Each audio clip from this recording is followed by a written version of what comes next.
then Chile earthquake. So these are the earthquakes that are happening in these areas. So if I consider the historic events from 1905 to 2005, then we will see that that there are some bigger, the larger circular points. If you see the left side, we have shown the magnitude. If it is magnitude is more, then more or more larger circle is coming up. So the last one is that this is a one star is that this 2015 Nepal earthquake of magnitude 7.8. All of we know it was 25th of April. That the earthquake was. Day was daytime. It was 11:41 Nepal time.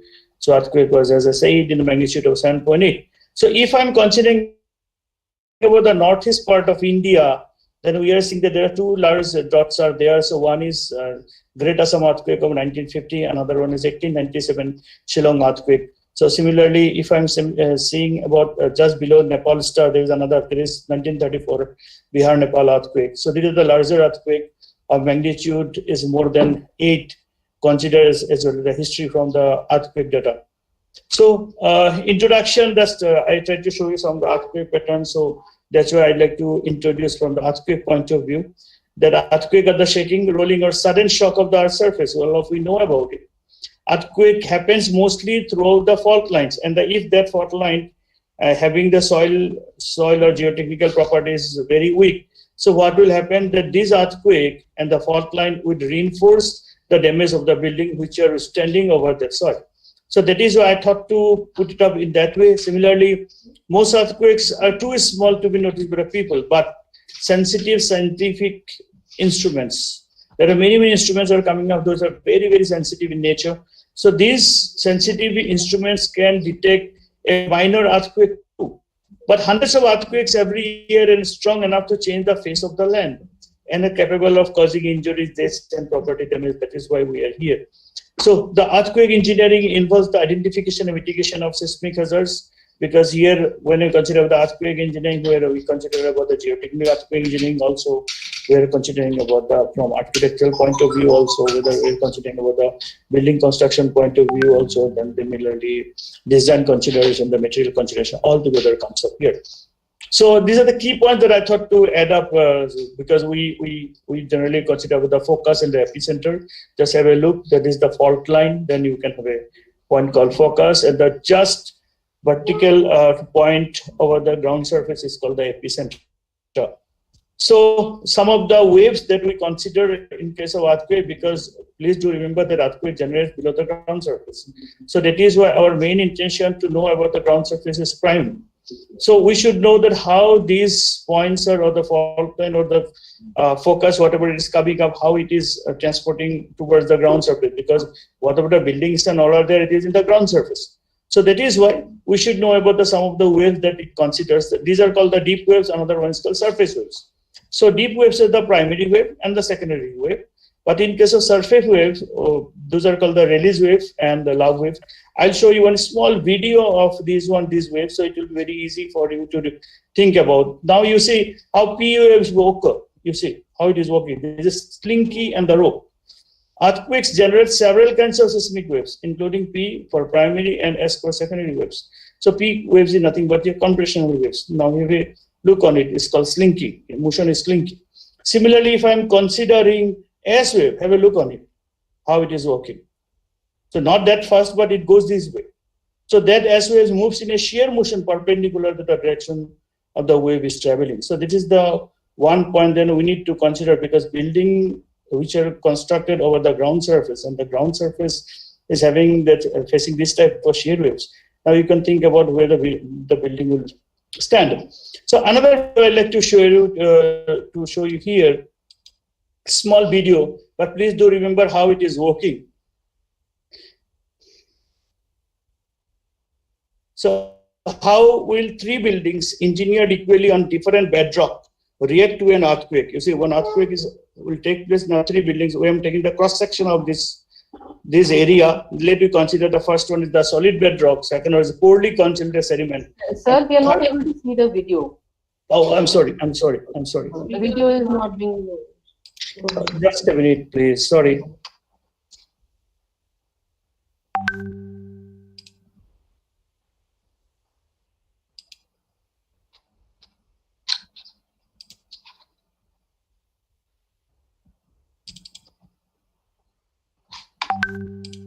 I do feel we need to go back again.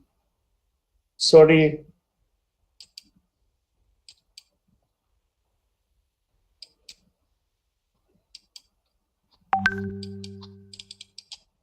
Must be you're able to see. I'm starting from the beginning. Ma'am, is it able to see you now? Yes, sir. This is the one that we have considered 3 buildings in a area. The cross section will come up. This is the cross section, and we are considering the first one is the solid bedrock, second one is the poorly consolidated sediment, and third one is the water saturated sand and mud. Have a look on it. This is the wave that has come up. First wave is called P wave, then S wave. You see how it is affecting towards the water saturated sand and mud. And the third one is the surface waves. Is the destructive rolling motion is amplified in sandy basins. Now we see this is the point that where we need to consider. Similarly, you just have a look on the seismogram 1, seismogram 2, and seismogram 3, how it is showing it up. Just have a look.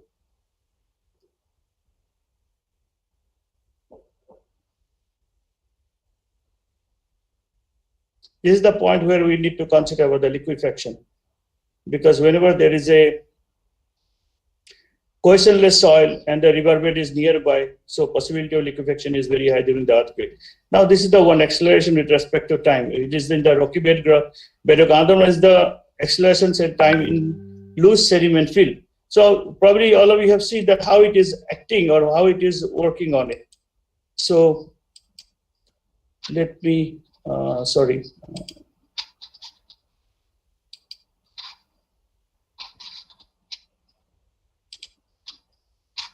Just give me a minute, please.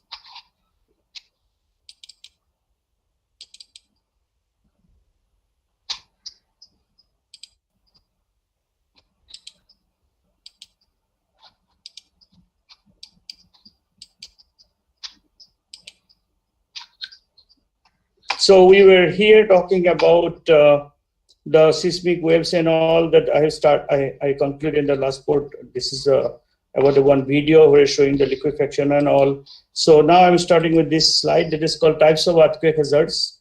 So here you will find 2 colors. So the color which is violet in color, so I try to focus towards that related with the soil mass, and the other 3 are not related with the soil mass. But partially flooding is also one type of, because more and more groundwater seepage, the possibility of flooding may be indirectly related to the geotechnical engineering or the soil.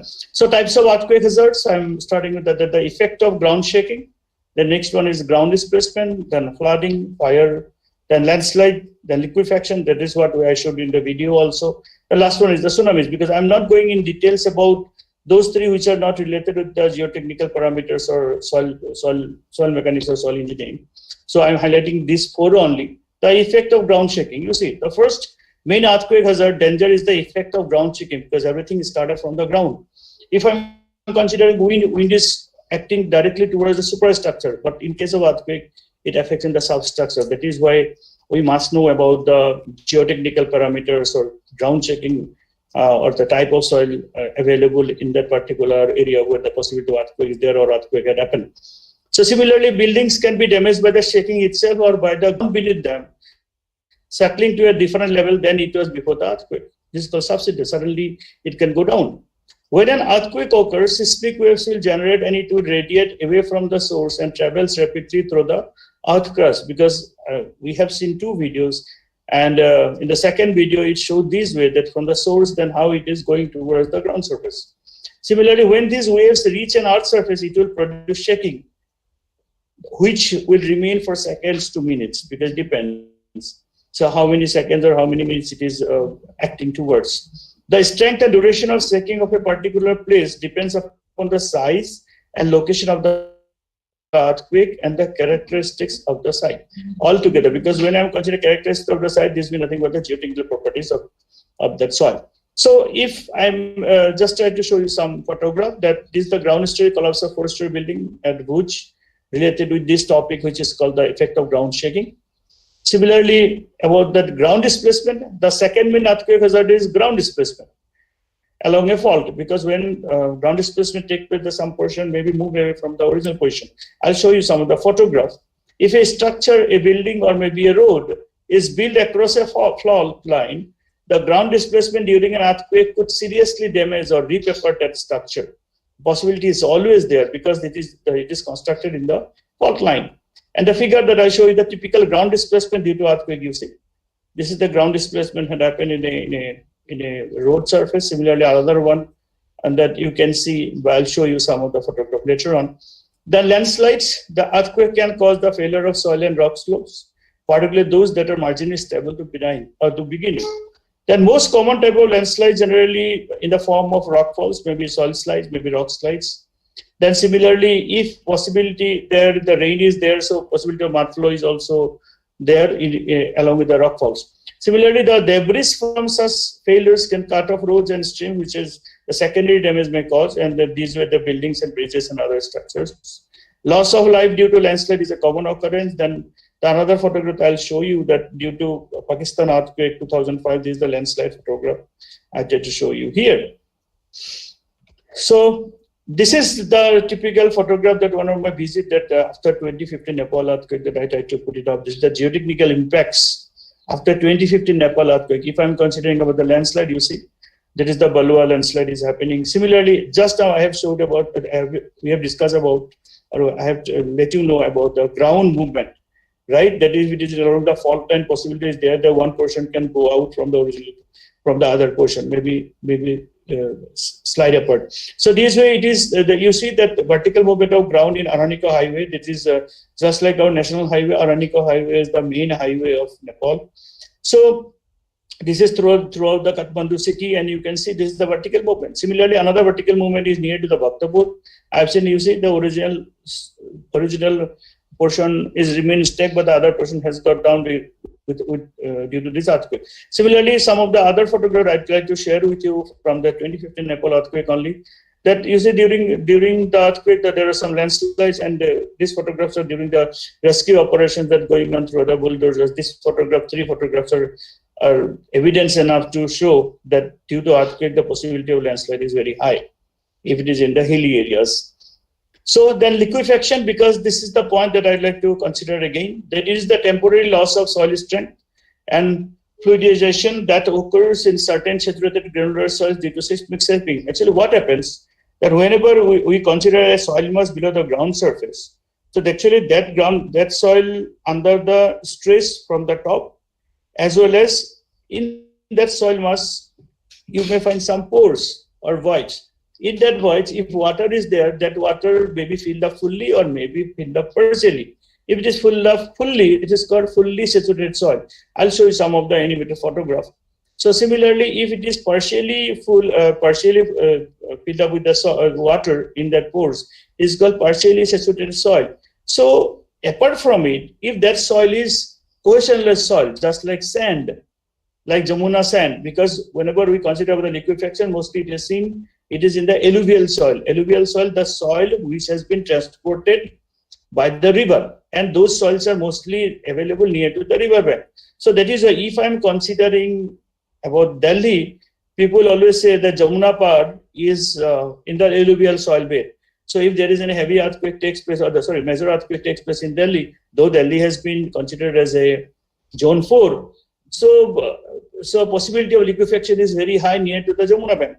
So that is why in that point that I'm trying to say you the liquefaction, where whatever the stress is coming up from the top, and that stress sometimes become equal to the whatever the pressure exerted in the water level. So that is why sigma minus 0, that is called total stress minus pore water pressure is equal, become effective stress becomes 0, and that time the soil behaves like a liquid. This is the main interesting point, that the whole soil mass will behave like a liquid, and as a result, whatever the building or the maybe any place where it is completely dry in nature, but after the earthquake it may become a what is called the muddy in muddy form. Then whatever the construction over it may fall out. So just I'd like to show you some photograph. You see, this is nothing but the liquefaction in the Lomar earthquake.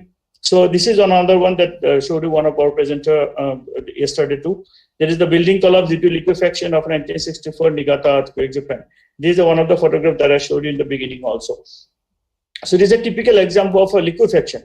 So similarly, this is the geotechnical engineering problems and case history that I like to put up two, 3 slides. If you see topographic and stratigraphic amplification, why? Because in one portion, if I'm considering from the left, the buildings are in the hill areas, the possibility of rockfall is there. And apart from it, next it comes up that topographic and stratigraphic amplifications, because there are different types of soil layers there. So you never know what type of soils are there unless you do the geotechnical investigation. Next is the liquefaction. Possibility of liquefaction, as I said, near the river bed, apart from the cohesionless soil is there. So possibility of settlement of or what is called the collapse of the building is always there.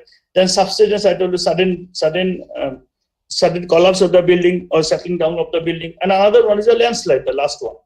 So these are the phenomena that possibility is there during the earthquake or after the earthquake. So if I'm considering all these, then I'm showing the case histories. If you see that Calabria 1783, Irpinia 1980, Mexico 1985, Molise 2002, Abruzzo 2009, these are the topographic and stratigraphic amplification. If I'm considering about the liquefaction, you see, Niigata 1964, Kobe 1995, Haiti 2010, liquefaction has been seen a lot. Similarly, instability is in between. Then if I'm considering the landslide, the Calabria 1783, then Alaska 1964, Kobe 1995, El Salvador 2001, and Abruzzo 2009. These are the way that I try to show you the geotechnical earthquake engineering problems and the case histories, along with what happened in those earthquakes and how it is related with the geotechnical engineering. So body wave propagation, just to try to show you one typical photograph that in the source, if I'm considering this one, that how the velocity goes down, because if I'm considering first layer, second layer, third layer, fourth layer. So this way it goes. But in case of, it is the shallow source, this is called artificial generated waves. If you make one source in one wave in the source, that it will go down definitely, and based on the layer, it will, the speed or the velocity of the wave will go. But if I'm considering about the earthquake, you see how it is working. That is deep source, incoming seismic waves. The shear waves are coming up, and when it is going throughout the layer, at the end it is a little bit become less. So that is why always consider that if it is the deep earthquake or shallow earthquake, this is always the sources, whether it is deep or shallow. If it is shallow, possibility of earthquake, possibility of destruction is always high. But if it is deep, the possibility of destruction may be low, but it depends upon the intensity also. So this way it is considering about. So this is what I tried to show you a few minutes back related with the liquefaction. You see, first one is the dry soil. Next one is related with the wet soil, where moist, that is called partially saturated or fully saturated, means whatever the voids are available, that is filled up with soil, with water. Some are water, some are not filled up. And the last one is the fully saturated soil. So in this case, there is one phenomenon that we consider, that is the fully saturated. The possibility of liquefaction is always high, because degree of saturation is 100. So if I'm considering another one, that is the P wave propagation, because it is a little bit in the technical point of view, but I want to make it very general. So this is where this is the how the velocity with respect to degree of saturation changes. So similarly, the another one, please skip this equation for the time being, because I have taken it from my old presentation. So similarly, the compression waves in saturated soils, if I'm considering, that is the fluid and air, because more and more air, that is the dry condition is there. Again, that another one is the fluid, that is the whatever the voids are there, that is filled up with the fluid, is the water. So in this previous first one, that is I'm considering fluid, means no fluid, so there is also air. The second one, the fluid is full, that is the water. So the two different compression waves possibility is there, and one is solid skeleton, that is without any water. Another one is with skeleton. So that is why you see that in water, the velocity propagation has changes from 1450 to 1500 meter per second. It's very high. So actually, the both compression waves are coupled with structurally and inertially, that it works that together. So if I'm considering the waves, that is what I considered earlier also, that have the solid rock and soil deposits. I tried to put it here also. There is the overall pattern of seismic wave propagation. That is hypothesis assumed for modeling, because this is very important. How do we model? Because whatever the research as of now going on, that how we consider about the soil particles in reality when we do some testing and all. So this is what that primarily we consider about the PUS, another one is as well, where we consider volumetric stability. No change is taking place, we are considering zero, but whatever in the S wave propagation is along vertical line, because we are considering what the verticality is increasing. So if I'm considering mechanical response of soils under seismic action, there is the earthquake loads. There you see that in the general form, we consider the solid part, but in case of when I consider about the soil behavior is like this. But if you consider the first, it is considered the solid point. There's a 1, 2, 3, 4, 5. It is going this way with respect to time and the shear stress. But in case of soil, it is brittle in nature, as we know, because naturally material all are the brittle in nature. And then here I am considering the strain with respect to that shear stress. So it is nothing but in a cyclic pattern, because 1 you see again 2 is coming up, again 3 is going up, again 4 is coming, again 5 is going. So it is in the cyclic pattern. So soil skeleton, if I'm considering the first one, then second one, when we do the modeling, we consider the soil particles are all same and it is homogeneous in nature. This is what generally never happens, but we have to do the research by thinking about that all are homogeneous. Similarly, this is another observed water condition, but when we consider the modeling, we consider modeling this way. But in reality, it is not this, because whatever the load is acting or the water stress is coming up, in case of model, the flat particles we consider, but in reality, we don't get the flat particles. So similarly, the liquefaction phenomena in consideration, that before the earthquake, the first one, when the ground was there, the pore water sand particles were this way, but when the earthquake is happening, you see some sort of soil is coming out. This is called sand and water spouting, means it is coming out. And I'm considering a portion of the same portion of the during liquefaction, how the soil particles are rearranging with each other. So similar to the last one, you see, after the liquefaction happened, again soil particles has gone back to its original position, but it loses its strength already. And that is why you see in the third phase, you see after the final contact recovery and densification of soil skeleton, it comes back to its little bit original position, but already the whatever the damage has to be taken place, already it has took place. So another one that I like to start with, this is called surface exploration. Why it is required, that is determination of surface and subsurface soil conditions and features in an area of proposed construction that may influence the design and construction and address expected post-construction problems.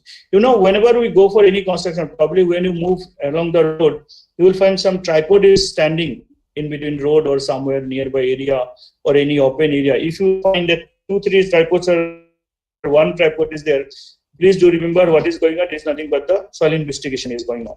And this means in future, there will be some multi-story building or maybe big building or maybe road will come up, or infrastructure like bridges, like flyover may come up in later stage.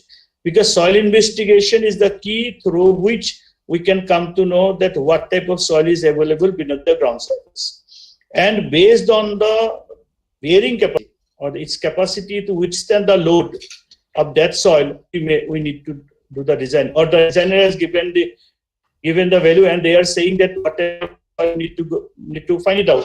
So that time also, because we cannot change the plot, we cannot change the location, we have to construct anyhow. So that way it's always better to do for soil investigation.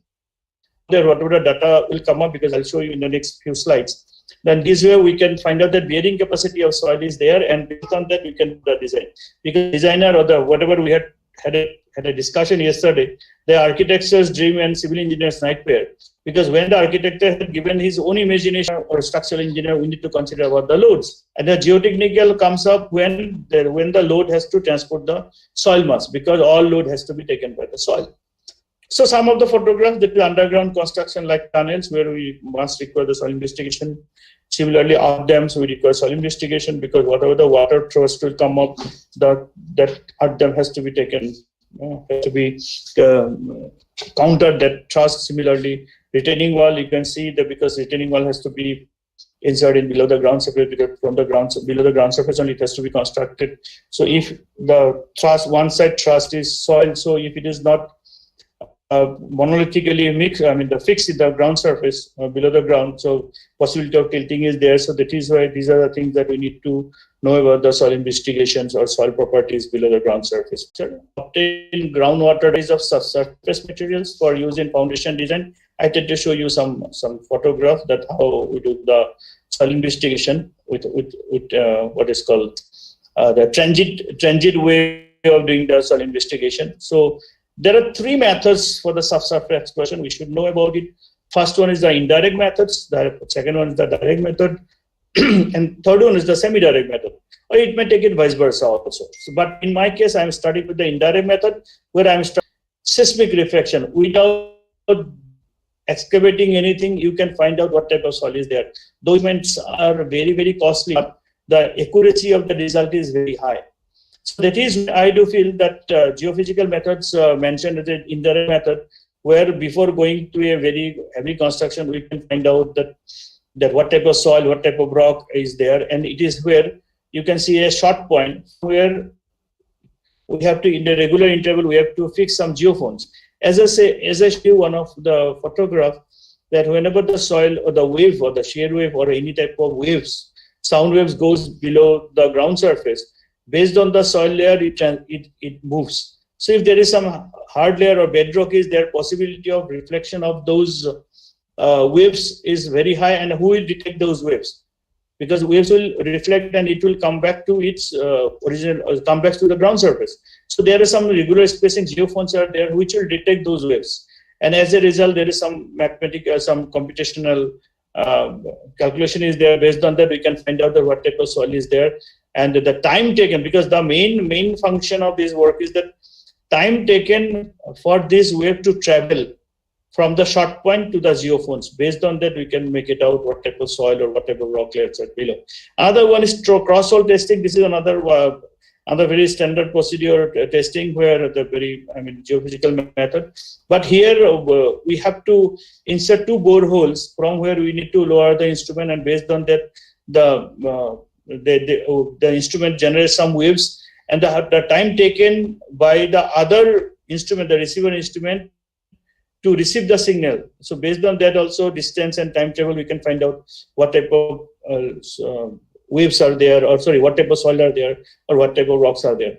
Other one is, this is another type that is called electrical resistivity or survey results. So there also, this is what quite common electrical resistivity. It follow the rule that velocity, V equal to IR. We know about that electrical engineering calculation. So R is nothing but the resistance. Based on that, we do. Similarly, another one is electromagnetic survey. So there are another Gantt penetrometer. This is quite common for our army, as well as our army people, because when they have to travel from very remote places, and the possibility of the type of soil, because they used to move the heavy machineries. So that time, ground penetration radar is very much important, and ground penetrating radar also shows that this short called GPR also shows that if there is any type of objects are there, or any old construction is there before starting the work. Old construction in the sense, in there any laying of water pipe or sewer pipes below the ground surface. By this GPR, we can find it out. So advantages and disadvantages of geophysics, this is called geophysical methods, that non-destructive and non-invasive, fast and economical testing, the theoretical basis for interpretation, applicable to soils and rocks. But in case of disadvantage, no samples or direct physical penetration, models assume for interpretation, because this is the interpretation, whatever the waves are coming, whatever the time taken by the waves. Based on that, we are interpreting that this type of soil may be there. But in case of direct method, we can visually see what type of soil or what type of rock.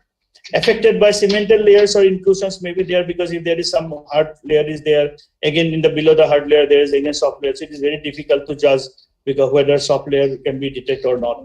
So similarly, results influenced by water, clay, and that is very, very interesting part, that if there is any soft layer like water table is there, similarly some clay pocket is there. So these are not able to detect directly. So these are semi-direct method where hand augers are used. You can see from there also whatever the soil samples are coming up. So we can see type of soil, but this has the limitation that up to a distance, up to a depth of around 2 to 3 meters or above the ground surface, you can do it. But if above the groundwater table, you can do it. But if water table comes up, it is not advisable to do so. So another one is soil test boring rigs. This is another mechanical machine which is very fast. Similarly, the solid flight augers, this is the augers through which you can collect the soil mass. And there are some that the continuous flight augers, the addition greater depth, we can add one by one. Similarly, non-caving soils depth up to below 10 meter, we can make it out. Then another one is that the dimensions are there, that what type of dimension auger you can find out, then through which you can get the soil mass and all. So hollow stem augers, these are another semi-direct methods, and I'm not going into details because the photograph itself is showing so many things. So this is one photograph where this boring or excavation, so boring process is going on with the help of hollow stem augers. So similarly, rotary wash boring, this is another type of semi-direct methods in continuation that the bits are used. So the whatever generally we use bentonite or some sort of cementitious material, so that if any questionless soil comes up, this will help us to arrest those questionless soil.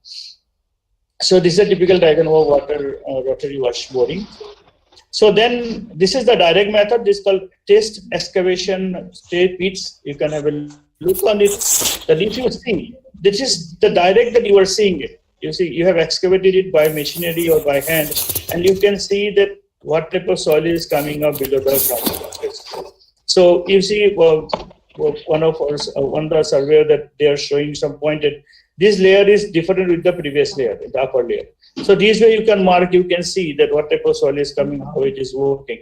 Then you see, this is for this excavation and the test pit, we generally requires appropriate construction equipment, then typical depths up to 7 meter. Pit size is determined by the needs. Based on the need, you can do it out. Allows for soil samples to be collected for classification and laboratory testing. Then allows for greater examination of in situ mist in the field soil by geotechnical engineers or engineering technicians. You know, whenever there is any place where possibility of rocky layer is there or maybe hilly areas, so it is always preferable for the open excavation, because although the instruments are there for the field testing, that those instrument doesn't work there. So that is why open testing is, or open excavation is quite common. So similarly, some of the in situ, the site test that we need to do, that is the standard penetration test, then cone penetration test, then band shear test, then groundwater observation. This is another test that we need to do. That let me start with the ground standard penetration test. You can have a look on it. That is the hammer, then guiding rod. The total weight of the hammer is 65 kg. Some of you can find out 63.5 kg also. Then free fall is 75 to 76 centimeter. Then the diameter of the rod, that is called guiding rod, which is around 15 centimeter. The number of blows we need to consider about that is record number of blows per each 75 mm or generally 15 centimeter, because double is a 4 layer, but we can make it out of 3 layer also, where 15 centimeter penetration we consider. Then SPT value, some of the last two successive of 150 mm increment. If the resistance is very high, if you have got the anvil, because number of blow required to penetrate that hammer, to penetrate that split and pull sampler. I'll show you one photograph of the split and pull sampler later on. So that way we can count the number of anvil is required. So similarly, for standard penetration test, for clay soil, the N value or SPT value comes up very soft, firm, stay very stiff. From that only based on the N value, because whatever the N value or the site value due to this hammer you are getting, from there itself you can say what type of soil classification you can do. Similarly, in case of granular soil, these are that's called very loose, quite dense, then dense, very dense. And based on that SPT, if it is SPT value is more than 50, it is called refusal. So you need to go ahead with the work. So another one is this, the cone penetration test, where it is very much essential for the deep foundation work, where the pile foundation is there. So to know that there are two types of pile foundation that we consider. One is end bearing pile, another one is friction pile. So by this cone penetration test, we can find out what type of friction the soil mass will give to that pile. So that way, electric steel probes, where you can see some photographs where some cone is there, it's called 60-degree cone, that is there, some connecting rod is there. So interesting part is not only friction, but you can consider about the pore pressure measurement also, as well as shear wave measurements too, because these days the cone penetration test, meter, the instruments has been so highly sophisticated that it can give that shear wave velocity also.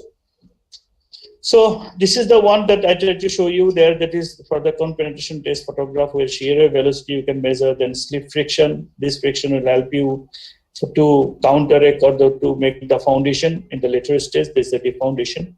And the pore water pressure measurement also can be find out. Then cone resistance, based on that cone resistance, we can find out that what type of soil is there. This is one truck mounted cone penetrator you can see, which is hydraulically operated. So this is the soil profile, and based on soil profile, how you are getting QC, FS, and FR. You can see QC is nothing but your cone penetration resistance. Then U is nothing but your penetration with a slip friction. Then shear wave velocity. All can come up, and the output of this result will give you this way. So similarly, another one is the vent shear test. Whenever there is any clay pocket is there. Clay pocket means very fine particle, because below the ground surface is very difficult to say what type of soil will come up. But if you are getting a very fine particles or very fine soil, this is called clay, and is coming up, this bearing capacity of clay is very low. So to counteract that, so how to know that what is the bearing capacity of that layer? In that case, we generally go for the vent shear test. There is some rotation we used to make it out, and based on that torque, application of that torque, this fan will move. This is called fan blade. Blade will move, and the resistance given or the torque given, and what is the time taken for this what is the resistance that it has received by this fan blade while it is revolving. Based on that, we can make it out the strength of the soil mass. There is some formula is there. So based on that, we can make it out. So this is the vent shear test operations, how to do. So just I tried to show you in the photograph. This is undrained shear strength, then instead, because these are quite high technical terms, but I do feel that in the coming days, those who are in the field of earthquake engineering definitely, and the structural engineering, the civil engineering definitely, they will come to know about the vent shear test, because it's very much essential for those places where possibility of bearing capacity of soil is very less. So another one is vent shear test result. This way vent shear strength based on the depth has come up. Then this is another one is sensitivity and depth. We can make it out this way. So in situ test method, advantage and disadvantage is always there, because one is the SPT standard penetration test. Advantage is obtain sample plus number, both can come up. Simple and a rugged device at low cost, suitable in many soil types, can perform in weak rocks, available throughout because I have taken from some of the slides from US, so that's why it is cited US and worldwide. Many correlations with soil engineering properties exist. Then the disadvantages are obtain sample plus number, then disturb sample, index test only, crude number for analysis.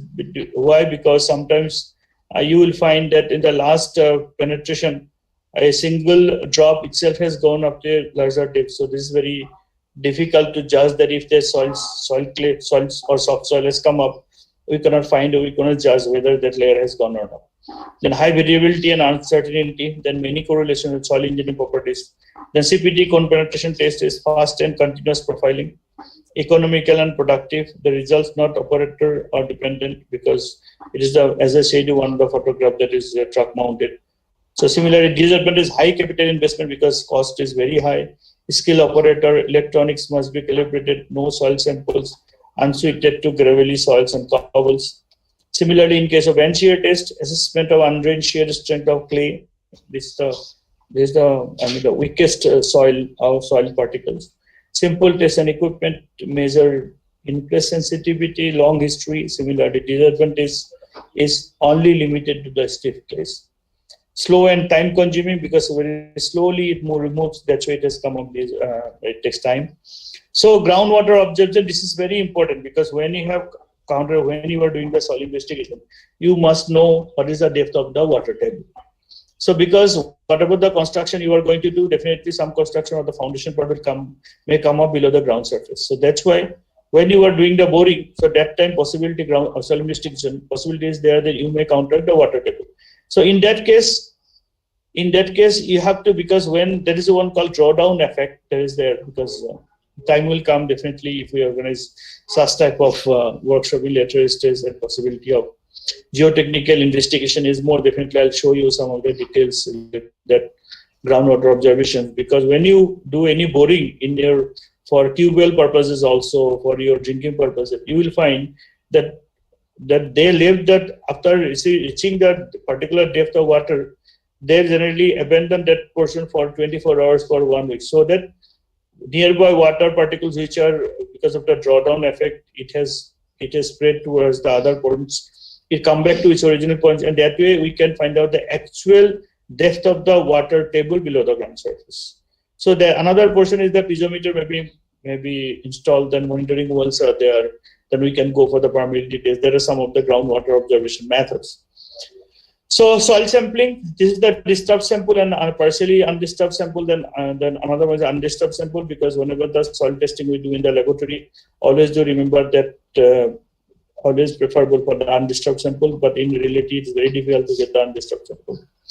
So the disturbed sample, when we do that hammering test of the SPT, we will get the soil mass, which is nothing but the SPT spoon sampler, where you need to collect the soil, and then based on that, the laboratory testing you need to do, like grain size, attribute limit, specific gravity, organic content, hydraulic conductivity, shear strength altogether. Similarly, undisturbed sample, generally we consider about what is called triaxial test and then direct shear test altogether. So then care and preservation, because when you collected the soil mass, you must preserve the soil sample, then you have to mark the type, the number, the depth, recovery, soil moisture, because when you go the soil mystery, it is not only considered about the one borehole, it has to consider about the many boreholes based on the size of the construction. So that's why whatever the sample you are collecting from a particular borehole, you have to mark it, and based on that marking, so the laboratory people, when they do the testing, they do not get confused. So that is always you need to taking care of. And the last point, it is showing that packed and protected against excessive vibration and shocking. Apart from sealed, we have to, because so that whatever the soil moisture content you have received from the ground surface or from that particular soil layer, it should not be disturbed anyhow. It should not be evaporated. So laboratory tests, as I said, is some of the laboratory tests that we perform.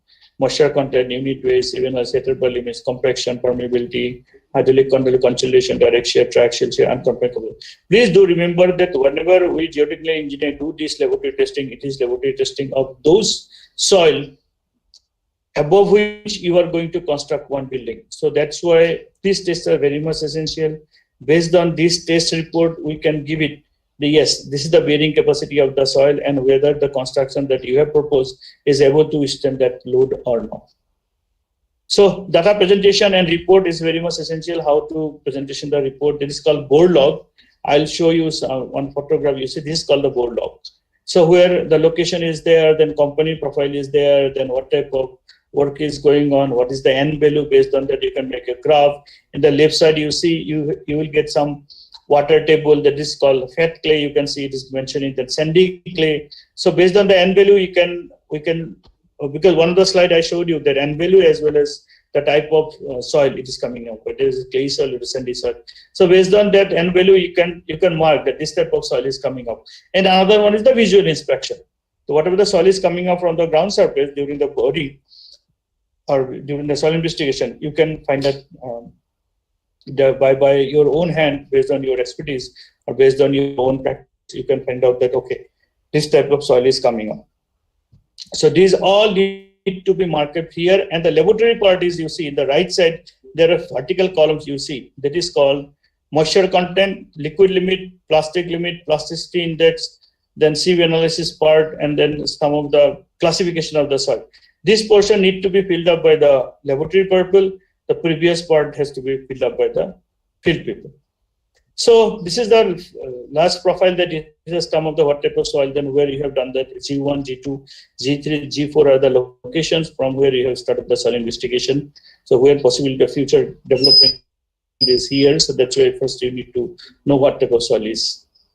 So in the conclusion part, that site investigation is crucial to be conducted prior to, not only for new construction, but for retrofitting of old construction too. So that is why wherever there is a seismic, because our short-term course itself is structural safety from earthquake safety. So a structural safety audit. So where we are considering that yes, the geotechnical parameters we must know before going for the retrofitting or before going to the, or where we do the building retrofit. So another one is that it gives a proper idea on what the engineers are dealing with, what type of soil is there, how is there any settlement took place in that building, and during the time period, all can be come up during this investigation. Proper countermeasures to problems can be drawn if the problems are able to be detected earlier. A good site investigation plan and execution is able to balance the total cost of a project. This is always there. Then site investigation phases consist of desk study, as I said, that walkover survey, subsurface exploration, in situ, and laboratory testing, as well as report preparation. You see, these are the stages that we need to go for the site investigation. So before say you thank you, I'd like to come back that I do feel about that earthquakes do not kill people, buildings do. This is one of the photographs that I have taken just after 2015 Nepal earthquake in the month of May, that when I visited there. So I tried to show it here, this photograph. In continuation of this, another photograph I like to show you here. This is again, here you see no earthquake, but building got collapsed. This is from the 2013 one building was there in Bangladesh, and that Cox's Bazar area there, you know, that if you see this building, there is in the right side building, there's ground +1, +2, +3, and above it is starting to construct. The left side you see ground floor 1, 2, 3. So in between, actually the left side building, what is a little bit grayish in color, that building got collapsed. The question why? And you see there are many clothes are coming up in that area. Have you seen it?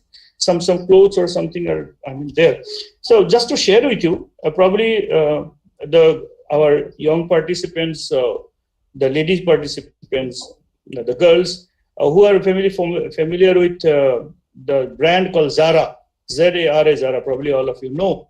So actually in Bangladesh, the Zara company has given the manufacturing unit there, one of the units where the sewing machines are vibrates all together, around 80 sewing machines vibrates all together in that building. And that building was actually allowed to construct G+2 story only, but they have increased up to G+3 story. So that way what happened that their office time was, as I have collected some of the data from my Bangladesh counterpart, they were saying that that office timing is from 9 a.m. and till 6 p.m. in the evening, and that throughout the day there is only 1 hour break, and during the break only the machine or the building never vibrates, but the rest of the time building vibrates because of these sewing machines. So you see, this is nothing but the man-made disaster or man-made earthquake that we generated. There is nothing but the vibration or the dynamics. The building dynamics has come up here, so these were the building collapse. Apart from it, I'd like to show you our seismic or the seismic donation map of India. So we're in Delhi, we are in the zone 4, and then you can see there are 4 zones. We have considered about the zone 2, zone 3, zone 4, and zone 5. So if you have considered the northeast is the very high prone. So why I have showed you this way, that because if you are constructing any building and in near future, please do take care of that whatever the National Building Code provides you and whatever the Indian standards provide you, you have to follow this rule. Otherwise, what will happen? So you see that if you do not follow the safe practices for construction of buildings, then what? Bhagwan ko yaad kare, Vishweshwar ko yaad kare, kuch bhi ho sakta hai aapke building mein. So that is by this I would like to say you thank you very much for giving me the opportunity to elaborate something with that geotechnical engineering. Thank you, sir, for giving a very informative lecture of yours on the geotechnical investigations, starting from the very simple ones to the complex ones, which are much required in the newly active zone. Thank you. There are certain questions which I would like to take up, which have been put by the participants. The question is by Mr. Umair. He says that does the liquefaction occur only in saturated sandy soils? Or are there, he wants to know about on which soil conditions does the liquefaction take place? Thank you, ma'am, and thank you, gentlemen, for asking this question. Very interesting. That whenever we consider about the liquefaction, please do remember some of the criteria. First, the area should be nearby the riverbed or the place where the alluvial soil, this is a cohesionless soil, is there. Next, that area is the groundwater table is very near to the ground surface, because when the vibration takes place, the soil must be saturated condition. It gets saturated. So that is why whenever there is any dry condition, possibility of liquefaction is very less. But please do remember that whenever there is any cohesionless soil, or that is called sandy soil, possibility of liquefaction is very high. Okay, I think the question has been well answered. So the next question has been put up by Mr. Akash Ranjan. He wants to know about what are the recommendations with respect to the cutting of the slope and the filling in terms of seismic resilience factors. Do we have any recommendations with respect to that in the history? Very interesting, Akash. You know that whenever there is any landslides takes place in hilly areas, first you see there is cutting and filling has been taken place. And if I'm considering cutting and filling has been taken place, this means that what is the support the soil need to be taken up, that support has been removed. So if that area now vulnerable or there is some earthquake took place, so that time what will happen to that cut area? Because no horizontal support is there to the soil mass. So that is why in case of any specificity or any hilly areas where possibility of landslide is high, apart from that area is with the range of seismic zone 4 or 5, the possibility of failure or the possibility of landslide will always increase. And that is why your question that are any engineering recommendations regarding degree of slope of cutting and filling in terms of seismic resilience factors. First thing you need to know about the soil properties of that soil, of that area. Because until unless you don't know about the soil properties, it's very difficult to give a recommendation that what you need to do. Another thing I can show you that if you need, you can mail me also. There is some practice called soil nailing. There is one practice that you can do for if there is any cutting took place. So counteract that, you can go for the soil nailing, and if it is not soil rock, we can go for the rock bolting. These are two factors that we can think about. Thank you. Thank you, sir. There is another question. I think the question has been put up by a student. He wants to know that is bearing capacity measurement a part of soil investigation? Yes. It's one of the most important parameter that safe bearing capacity we need to know whenever we are, signing a structure at any area. So knowing about the safe bearing capacity is the first most important thing. Yes, thank you. Thank you very much for a wonderful presentation. Quite वो सब चीजें आपने याद करा दी हैं. मैं तो I am not in hardcore engineering discipline, but definitely बहुत सारी मेमोरीज रिकलेक्ट हो गई. अभी तो घोष साहब भी नहीं है, so you have taken the another दादा रोल. सो दादा के लेक्चर में बैठ के वो सब रिकलेक्ट होता रहता था. So kind of you. So this is the thing. But I'm having one or two queries related to your topic. One is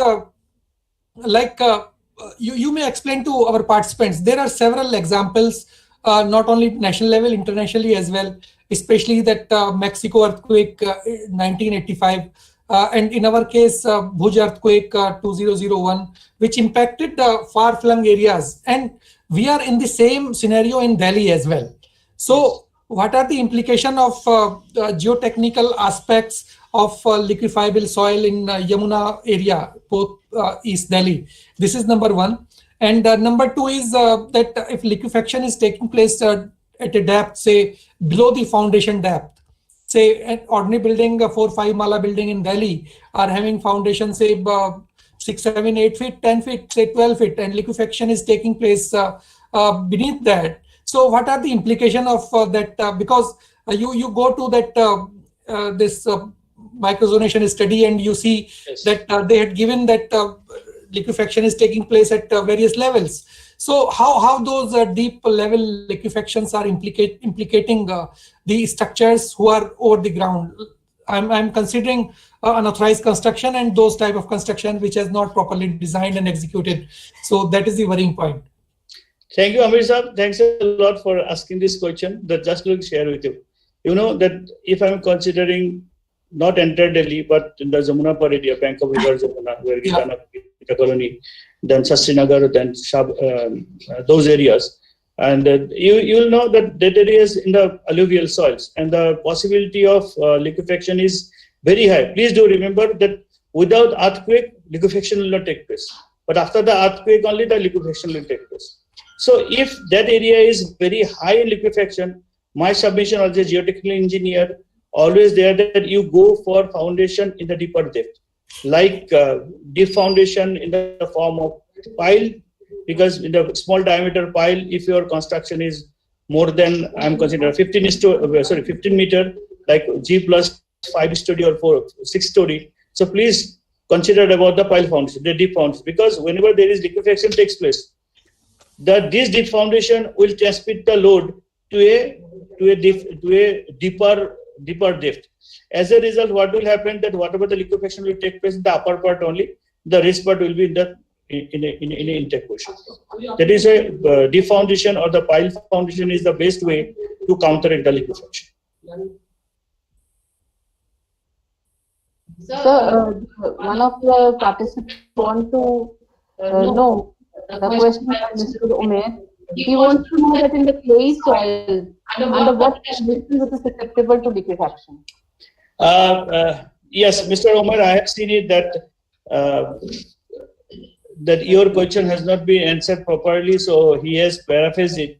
He has written that I want to ask on which conditions clay soils are susceptible to liquefaction. Actually, please do remember that if that soil is clayey silty sand or clayey sand or silty clayey sand, but please do remember the last portion, whatever I'm trusting, that is a sand.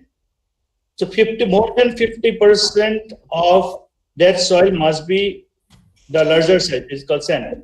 Until and unless cohesionless soil is there, liquefaction will not take place, because in the cohesionless soil, the size of the void is high, size of void is very, very large. So that is why it is very easy to come up the water mass or water towards the ground surface during that vibration.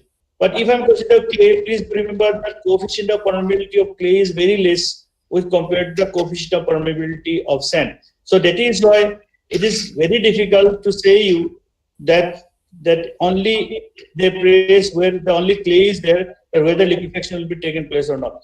In my opinion, the possibility of liquefaction is almost zero. Thank you.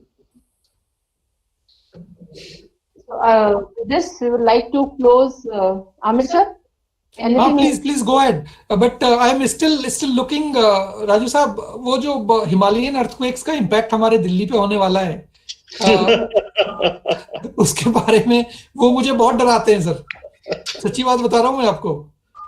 Sir ऐसा है कि कोई भी अगर आपका known में है जो भी कंस्ट्रक्शन हाई-राइज बिल्डिंग करना जाना चाह रहे हैं, या वो लोग पैसा बचाने के लिए जो लोअर फाउंडेशन डेप्थ कम करना चाह रहे हैं, प्लीज उनका एडवाइस कीजिएगा. Go for deeper. Sir advice मानता कौन है? सर एक्चुअली वही बात है ना, हम लोग के एडवाइस अपने घर वाले कभी नहीं मानते. कोई नहीं मानता है.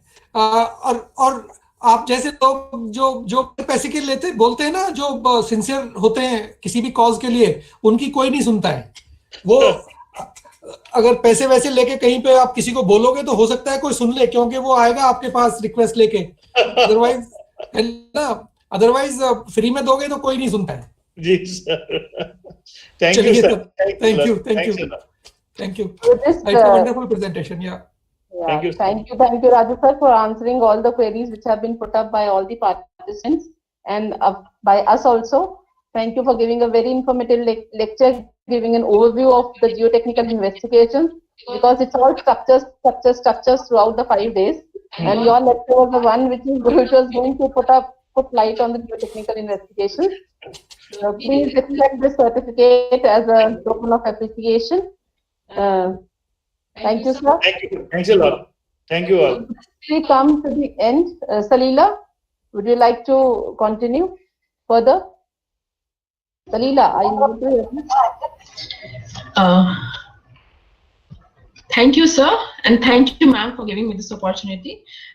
Firstly, I'd like to thank sir for sparing his time and informing and giving such an valuable information about the geotechnical investigations. Sir, as a token of appreciation, we would like to present a certificate. So, please accept that. And we'll begin with the next session, ma'am. We will begin the next session at 2:45. We take a break of 10 minutes. Yes. So we request all the participants to please be with us on the Google Meet and do not exit the meeting. At 2:45, we will start with the lecture by Professor Pradeep Ramcharala from IIT Hyderabad on a very important, the first foremost step in the structural audit, that is the rapid visual screening of buildings. So we close the session for now, and at 2:45 exact, we will start with the next session. Looking forward to this, hear Professor Pradeep after 10 minutes.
please share today's feedback? It is for the information of all the participants that we do not have the feedback form for each session. On the last day of the five-day program, we'll be sharing the feedback form. The attendance will be floating once in a day. So we'll be floating the attendance shortly, and then you can please mark your attendance in the Google form. We'll be posting the Google form in the chat box. We are waiting for our expert to join, and then we will start with the next session.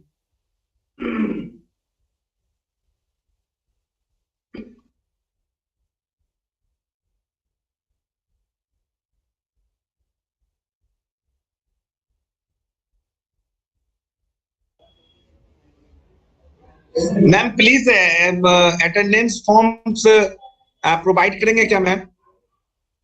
Sir, we will provide the attendance. Please wait for some time. Probably Okay, in the last session, we will put up the Google form. It is only Okay. once in a day. Okay, ma'am. Okay. It's Thank not you. session-wise, it's once in a day.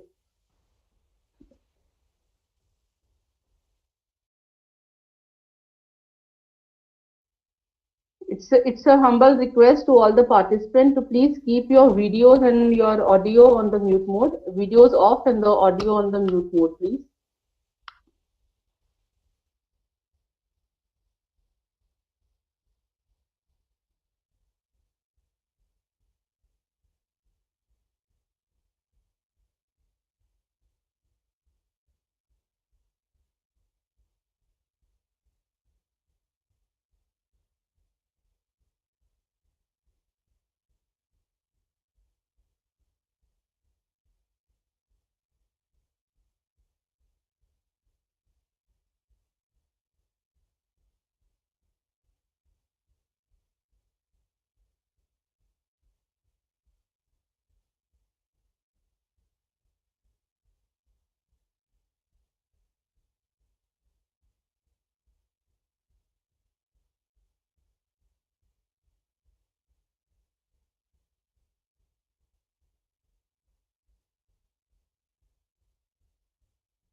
Our expert is joining shortly, and then we will start with the next session. We're just waiting for our expert to join online.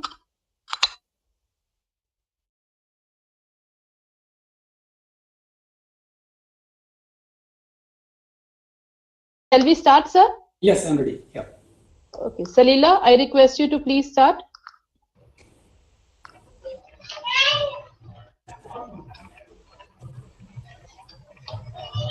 Yes, ma'am. Shall I start, ma'am? Yes, please.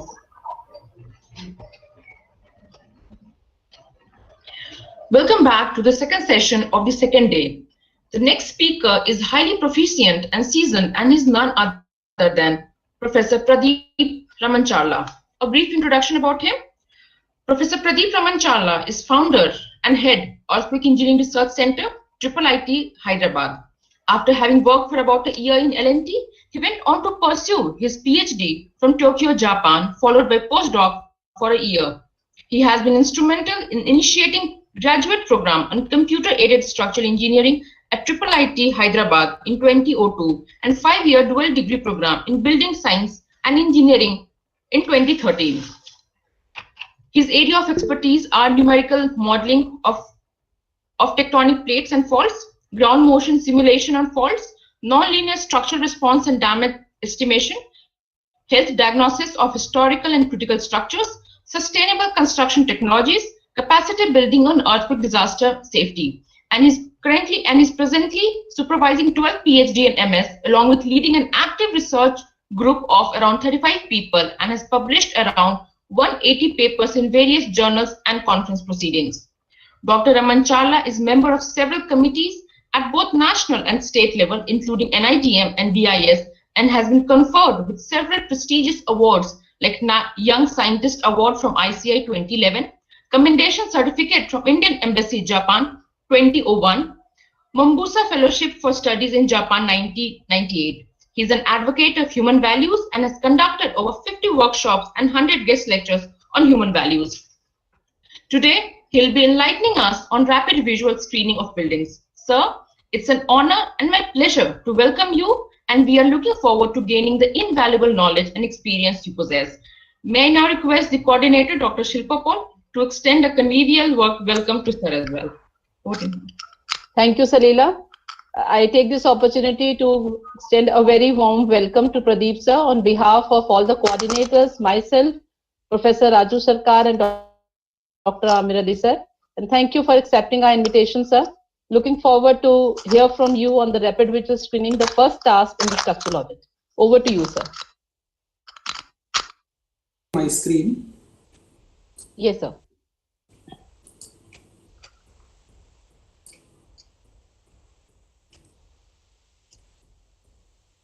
Can you see my screen now? Yes, sir.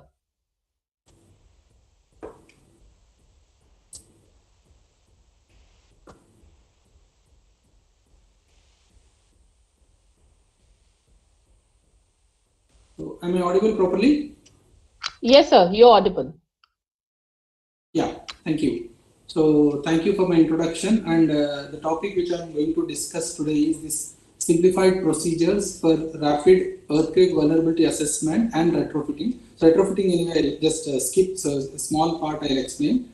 And in moderate to severe earthquake prone areas in the country. So, the outline of my presentation is goes like this: earthquake problems in the country and methods for this earthquake safety assessment and simplified analysis procedures and capacity spectrum pushover analysis. This I'll give a glimpse of it and then summary and conclusions. Now, as you know, we have witnessed, the country has witnessed in last 2 centuries major earthquakes and great earthquakes. So you can see the list in last. We have had a big history of earthquakes, and after every earthquake,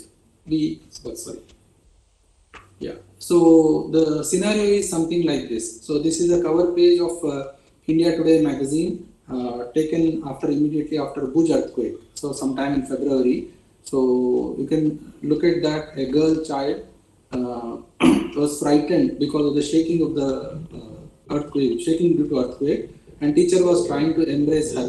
So the building collapsed and school building collapsed and they died along with 400 school children there.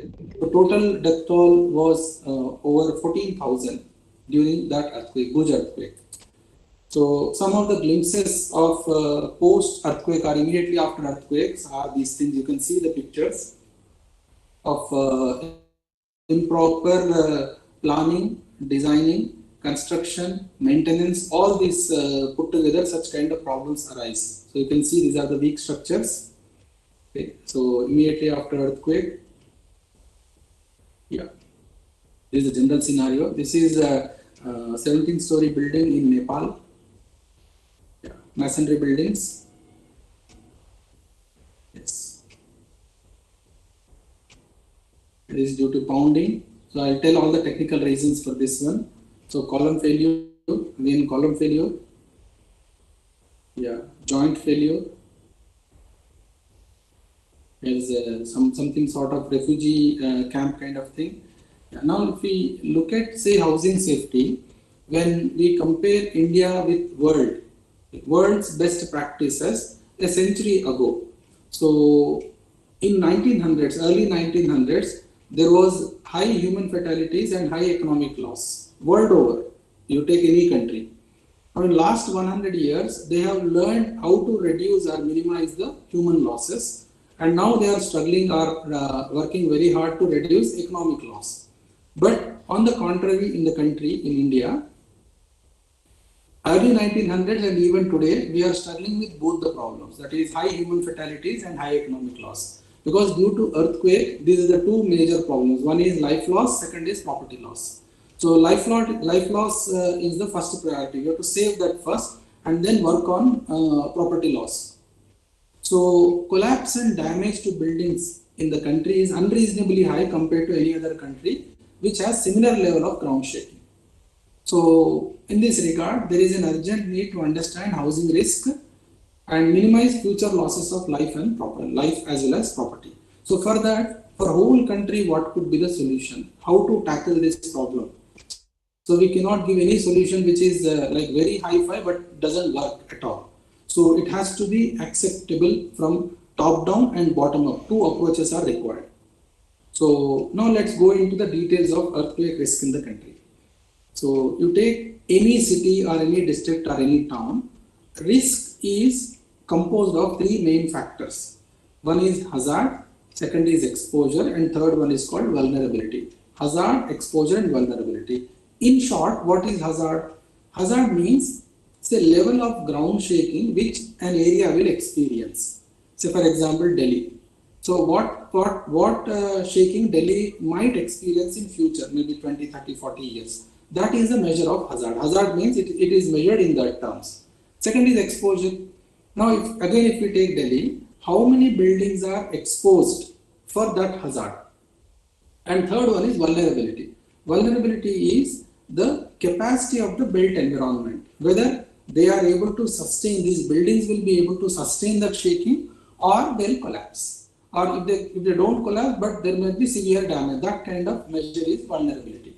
So all three put together is called risk: hazard, exposure, and vulnerability. So we can actually compare this with the current COVID pandemic. So virus is hazard actually. Exposure is somebody getting exposed to that.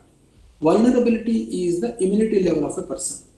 So a person with high immunity will have low risk.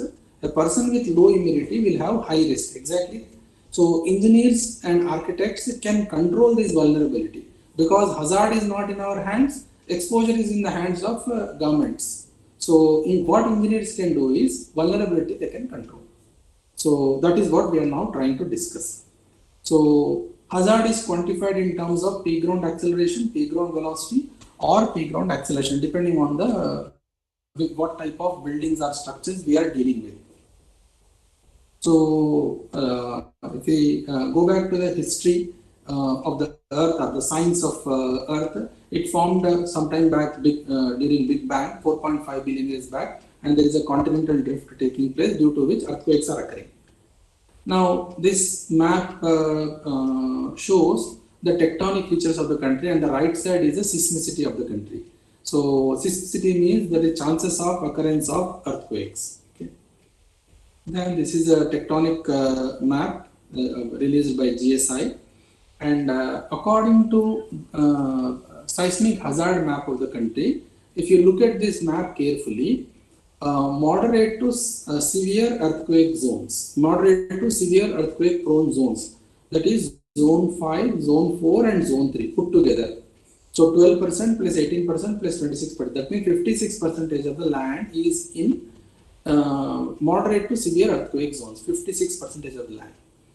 Now unfortunately, 82% of population is present in this 56% of land. That is the problem. You can see the population distribution of the country. So if you look at, say, geology of the country, say on north we have Himalayas, just below that we have Indo-Gangetic plains. Then when we come down, there is a Deccan Plateau, and west side we have a desert area. So if you look at the population distribution of the country, Indo-Gangetic plain has higher densities of population. In fact, 250 cities are there in the Himalayan belt, complete Himalayan belt.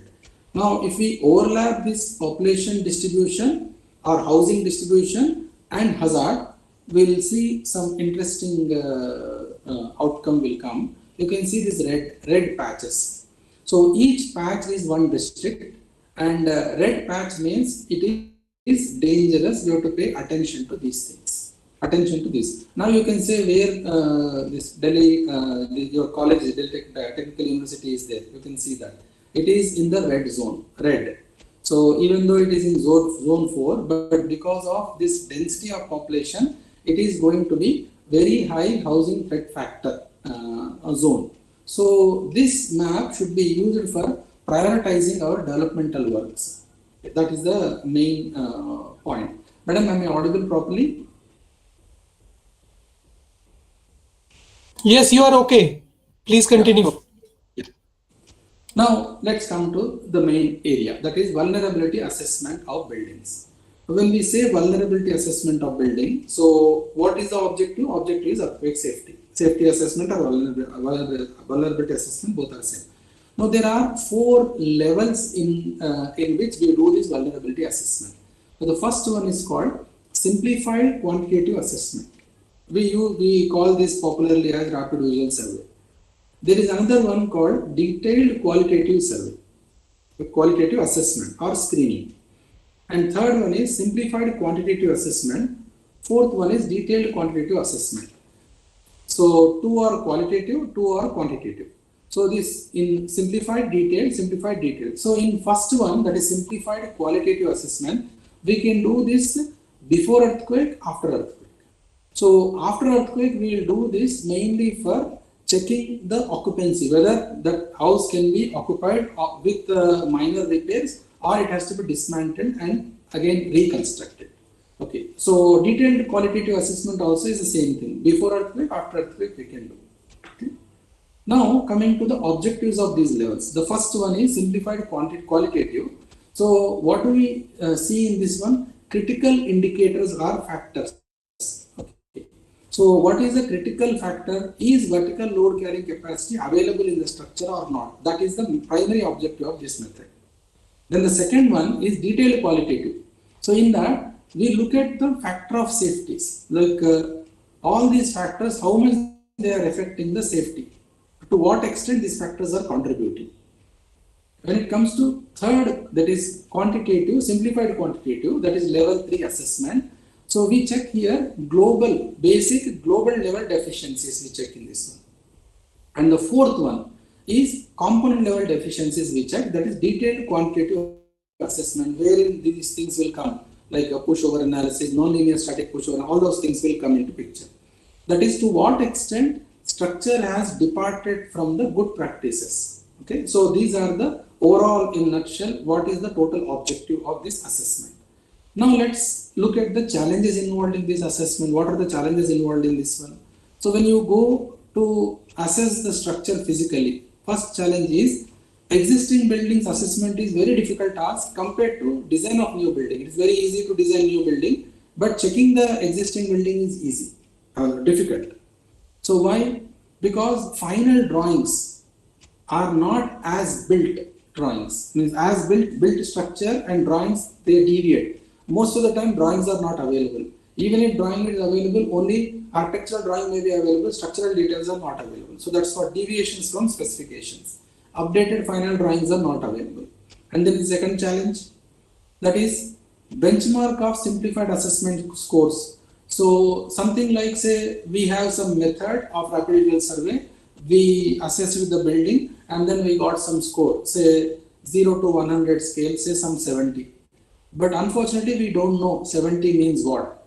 And this 70 in some area, it may be collapse. In some area, it may be slight damage. We cannot rely on those numbers.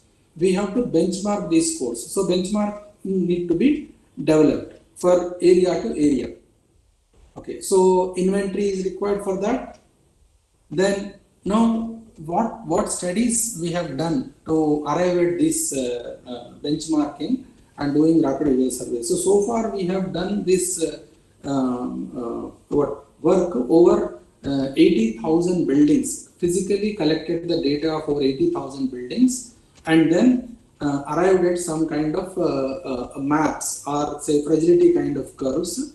So based on that, I'm giving the real on-ground experience. So this is about the pilot study. So rapid earthquake safety assessment. So we have selected, say, 2 cities, that is Gandhidham and Adipur cities were selected. So Latlam city falls in zone 5 area. And then So this is the flow chart of that. So first you do rapid visual screening of buildings, then calculate this rapid visual score. How do calculate? I'll explain that.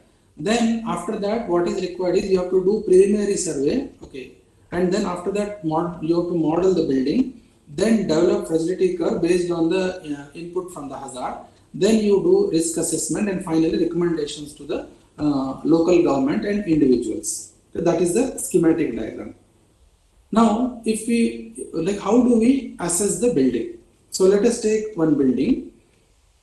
So there are 4 earthquake resistant features or virtues of this.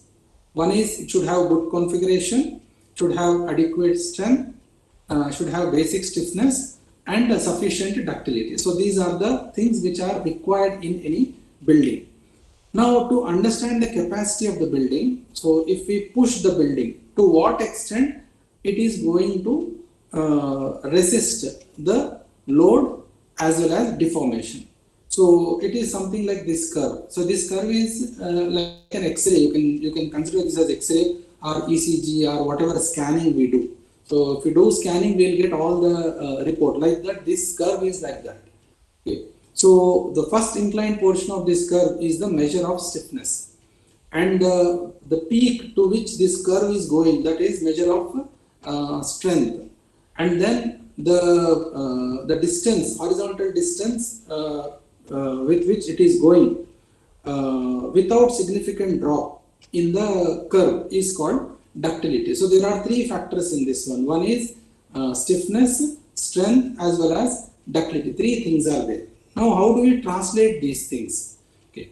So now we have these configurations of the building. There are 2 configurations. One is plan configuration and elevation configuration. And we will measure the irregularities based on these factors, based on these things as suggested by IS 1893. So plan irregularity, torsion, re-entrant corners, openings in floor slabs, out of plane offsets, non-parallel frames, and elevation irregularities, soft story, weak story, mass irregularity, geometric irregularity, then in-plane discontinuity, floating column. So these are the irregularities. So to which what we do is first identify a good structure, and we will give penalties when these kind of features are present in the structure. So ideal structure, and if it is deviating from ideal structure, we give this kind of penalties. Now this is one typical form, rapid visual survey form for masonry building. So let me explain you this form. So at the top on the left side, you have some basic details of the form. That is which location, that is address, city, all those things. Okay, this is a real survey what we did, uncalibrated score this is. And then we have this checklist of observations. Okay, what we have observed: structural irregularities, present, not present, which type of structural irregularities present, say re-entrant corner, apparent quality of the structure, say good, soil conditions, pounding, openings, diaphragm action, all these things we look at this one. So each building, for each building, it will take some 15 to 20 minutes. And after that, you can see in the right hand side, we give the negative score, penalty scores, and finally we get some performance score. Say here we got 93 is the performance score. Now like this, you collect for all the buildings, whatever buildings are there. So this is a photograph of the training which we conducted for this Nirma University students as well as Tolani Polytechnic students. 200 200 college students were trained to collect the data of 18,000 buildings. 18,000 buildings. So each set was divided into 3 students, and they went and then collected the data using forms. That is 18,000 buildings data we collected. So Gandham and Adipuri areas. Then, so this is the equation, basic equation. So this is probability density function we can fit in that. Now all these 18,000 buildings like divided into 2, so 10,000 and 8,000. So we have distributed in a normal distribution curve.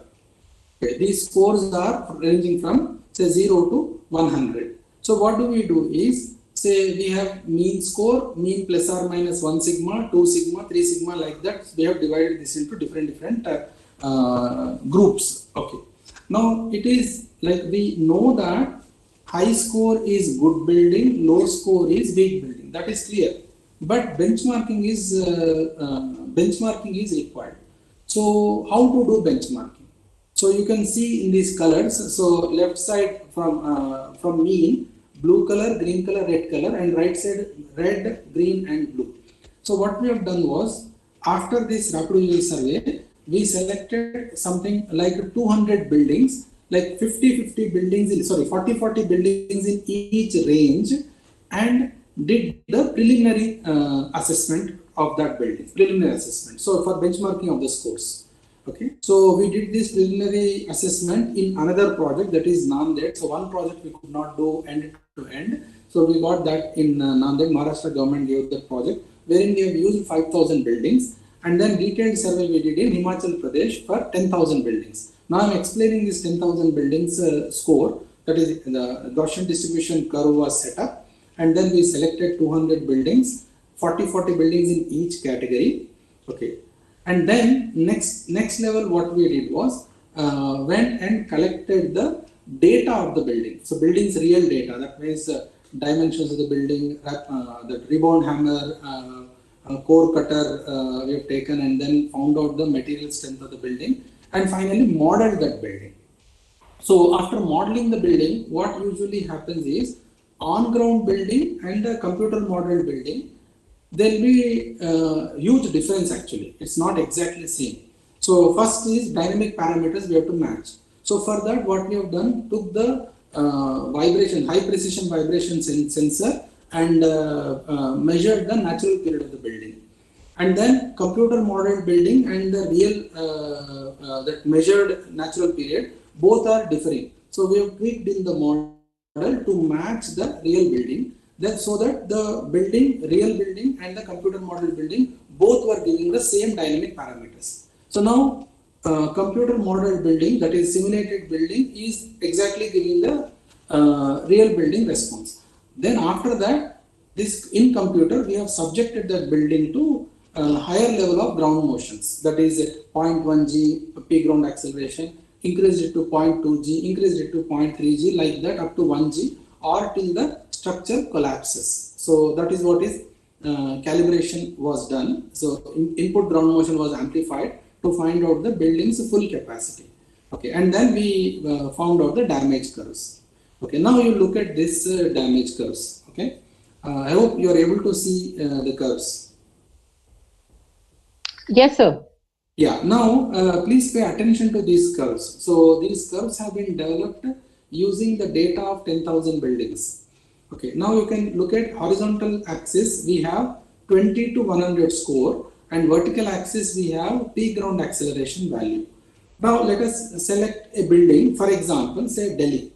Okay, so using the rapid visual survey, that form, you go to any, say, reinforced concrete building, and just check that, and then finally you get some score. Let us take score is say 35. 35 is the rapid visual survey score.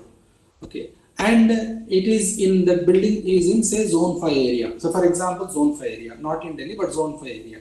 Now what will happen? Draw a horizontal line at 0.36 g and vertical line at 35, that score. So it will intersect at some place. So that intersection is above this black line. If you observe this carefully, above the black line, it means what? It means that in the event of earthquake in that area, that building will completely collapse. That building will completely collapse. Now what we need to do is encourage that person, or say that local area people, to retrofit their buildings. If you retrofit the building, your score will improve, say from say 35 to say 85, let us say. Now you draw the same horizontal line up to 85, then building will be in the range of slight damage. Now you can see the blue line, so no damage, above blue line slight damage, above green line moderate damage, above red severe, and above black line complete collapse. So this is the range, and this is the data like developed, that's curves developed from 10,000 buildings. So this can be used for promoting retrofitting. So promotion of retrofitting has three key challenges. One is there is a technical challenge. Second is there is a social acceptability challenge. and third one is economic challenge. So from last 15 years, we've been working on this area to give this kind of what do you call, encouraging what practices so that people do it. Okay, so now I will show you how these things work. So some animations I'll show you.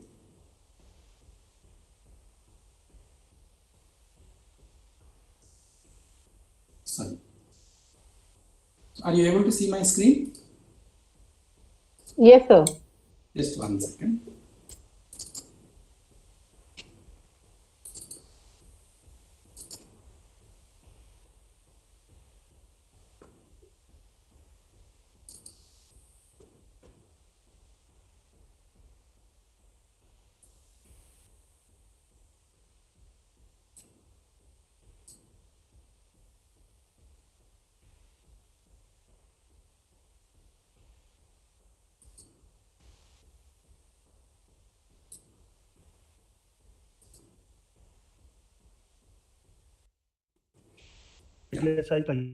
Yeah, can you see the building? How it is collapsing?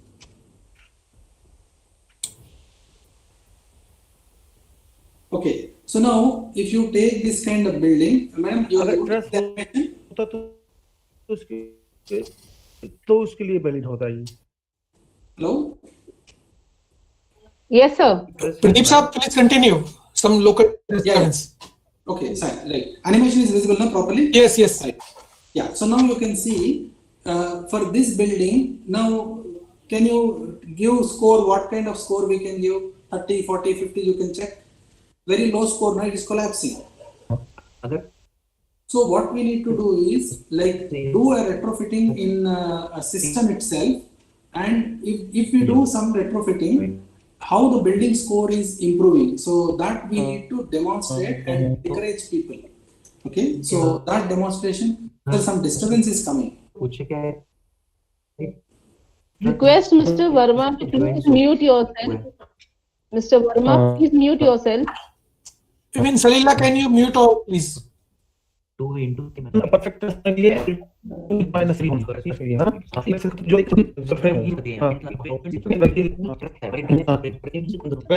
Indrajit, please do mute. DSC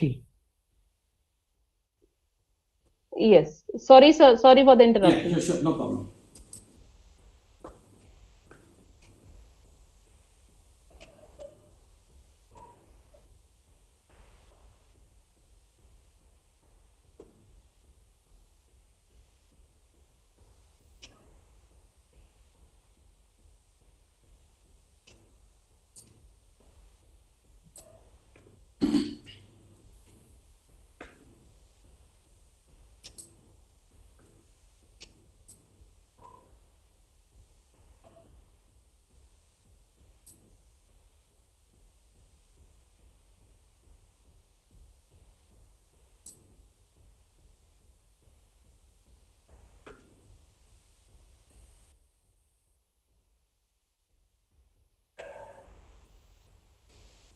Yeah, so please see the animation, video of retrofit.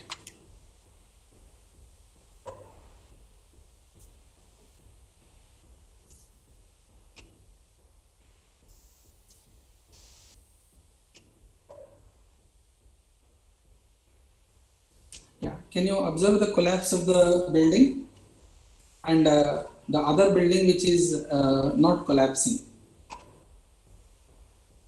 Okay, so the right side building is retrofitted building and the left side one is unretrofitted building. Okay, so the cost difference between these two buildings is just 5,000 rupees, not more than that, just 5,000 rupees. So with these technologies, what we can do is retrofit the buildings and then save lives. So, 1 second.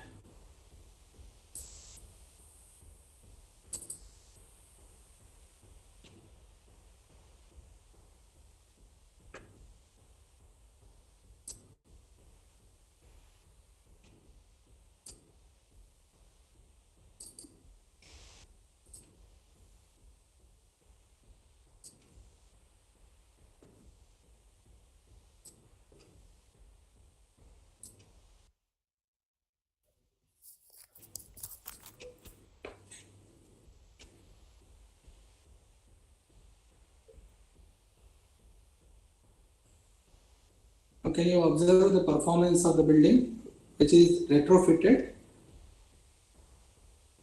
and there is no collapse. So this is how we need to promote. Okay.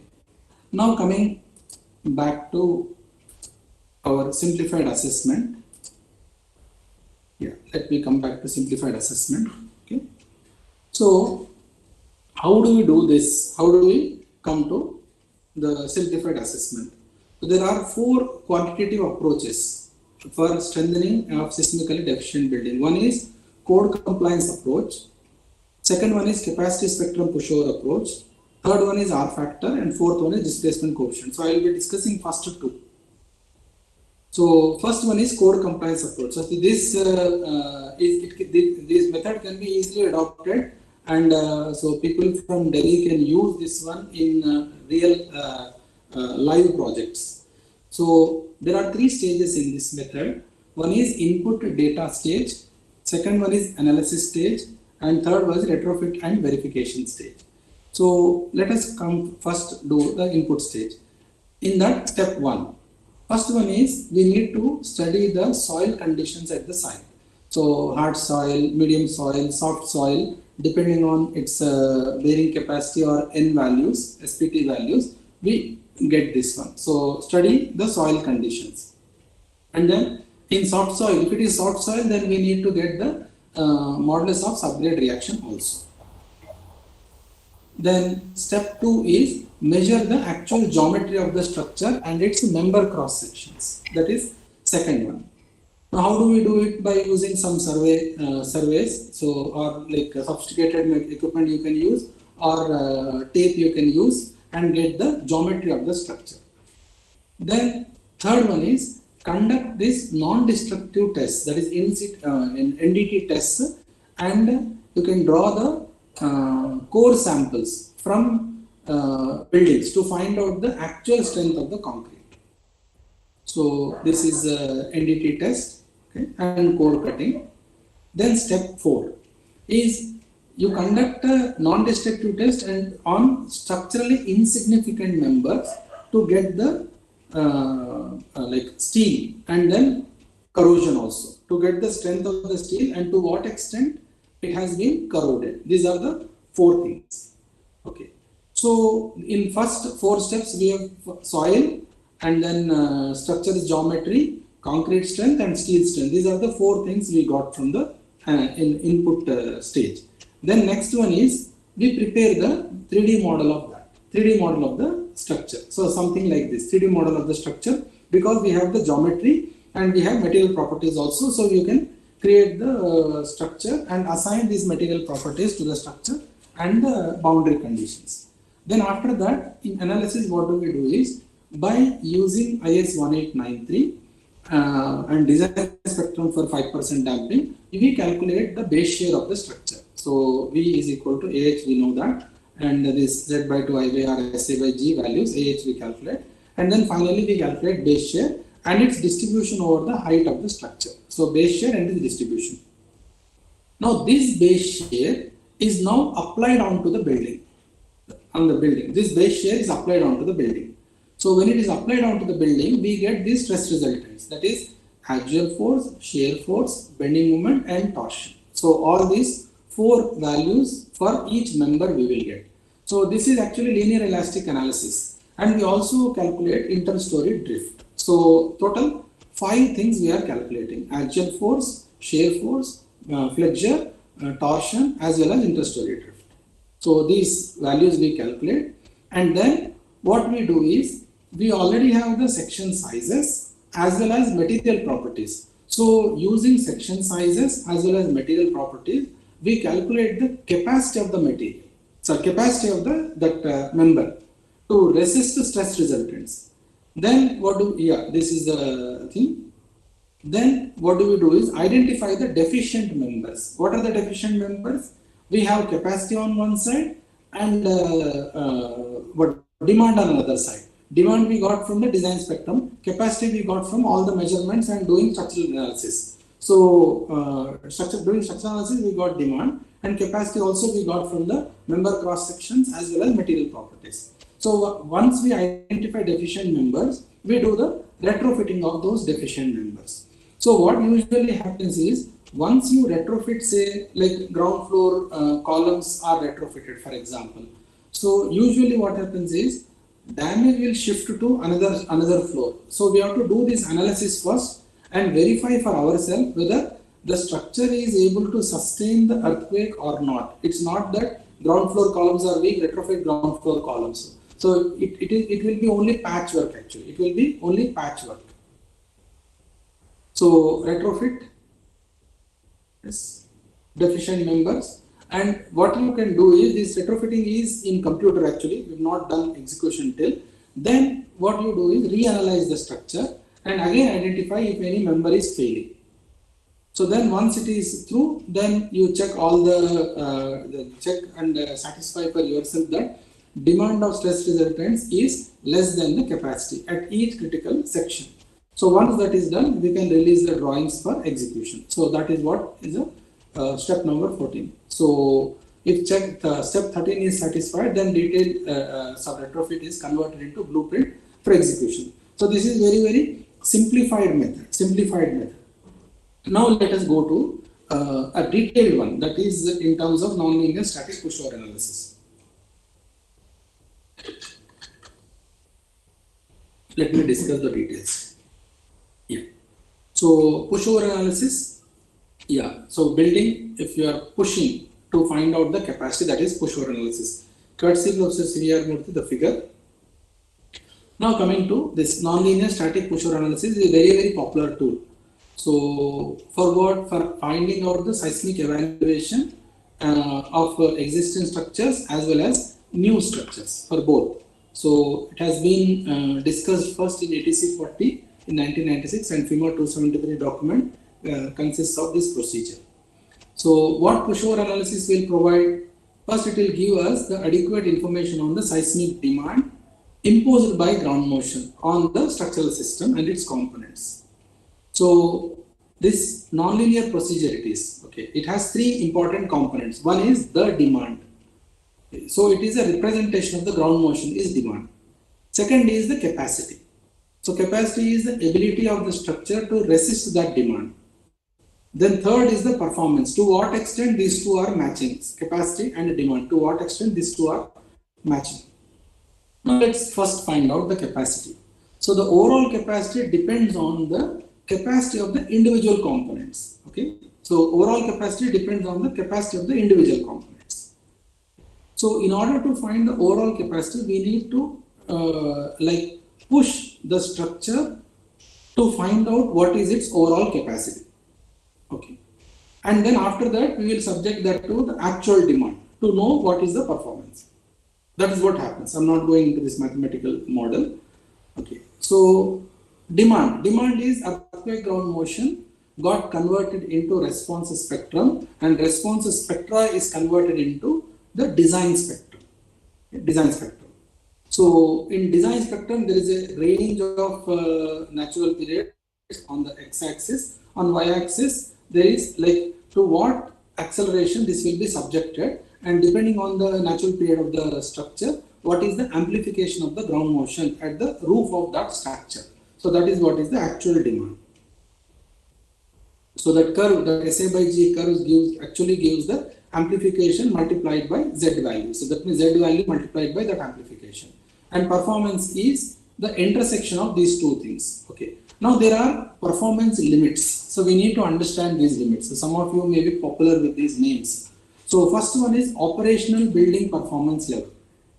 Okay, so that means what? Minimal or no damage is there, or completely low risk. Second is immediate occupancy performance level. And third one is life safety performance level. And fourth one is collapse prevention performance level. These are limit states or performance levels. So more popularly, IO, LS and CP we call it as. IO is immediate occupancy, LS is life safety, CP is collapse prevention. Now how to develop this capacity curve? So let's just look at these four figures.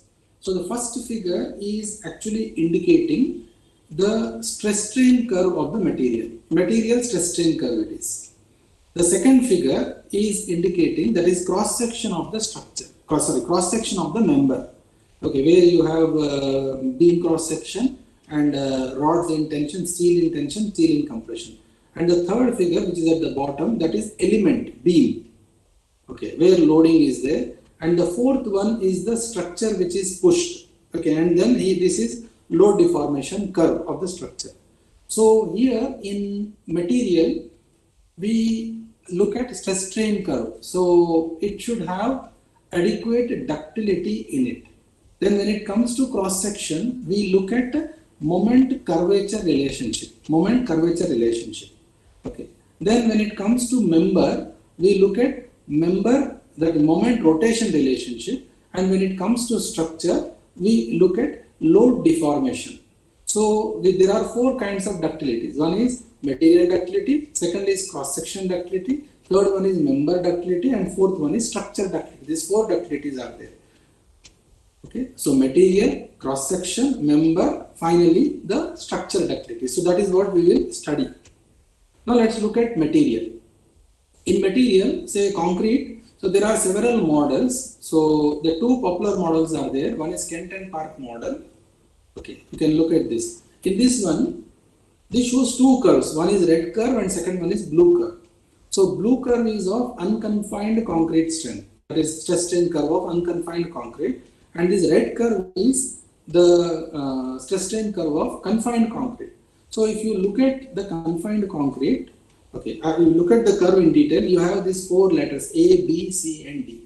So A, B is one range. That means from zero, from elastic range up to peak it has gone. So that peak is usually attained at 0.00002 strain values. That is 2% of 0.2% of proof strain. Okay, that is the first one. Then second is B to C, and then third one is C to D. These are the three ranges of the curve. So there is another popular model which is called Mander model. So these two models are used popularly. Then steel, so this IS code model. Now this is a material model. Now under cyclic loading we use this hysteresis loops.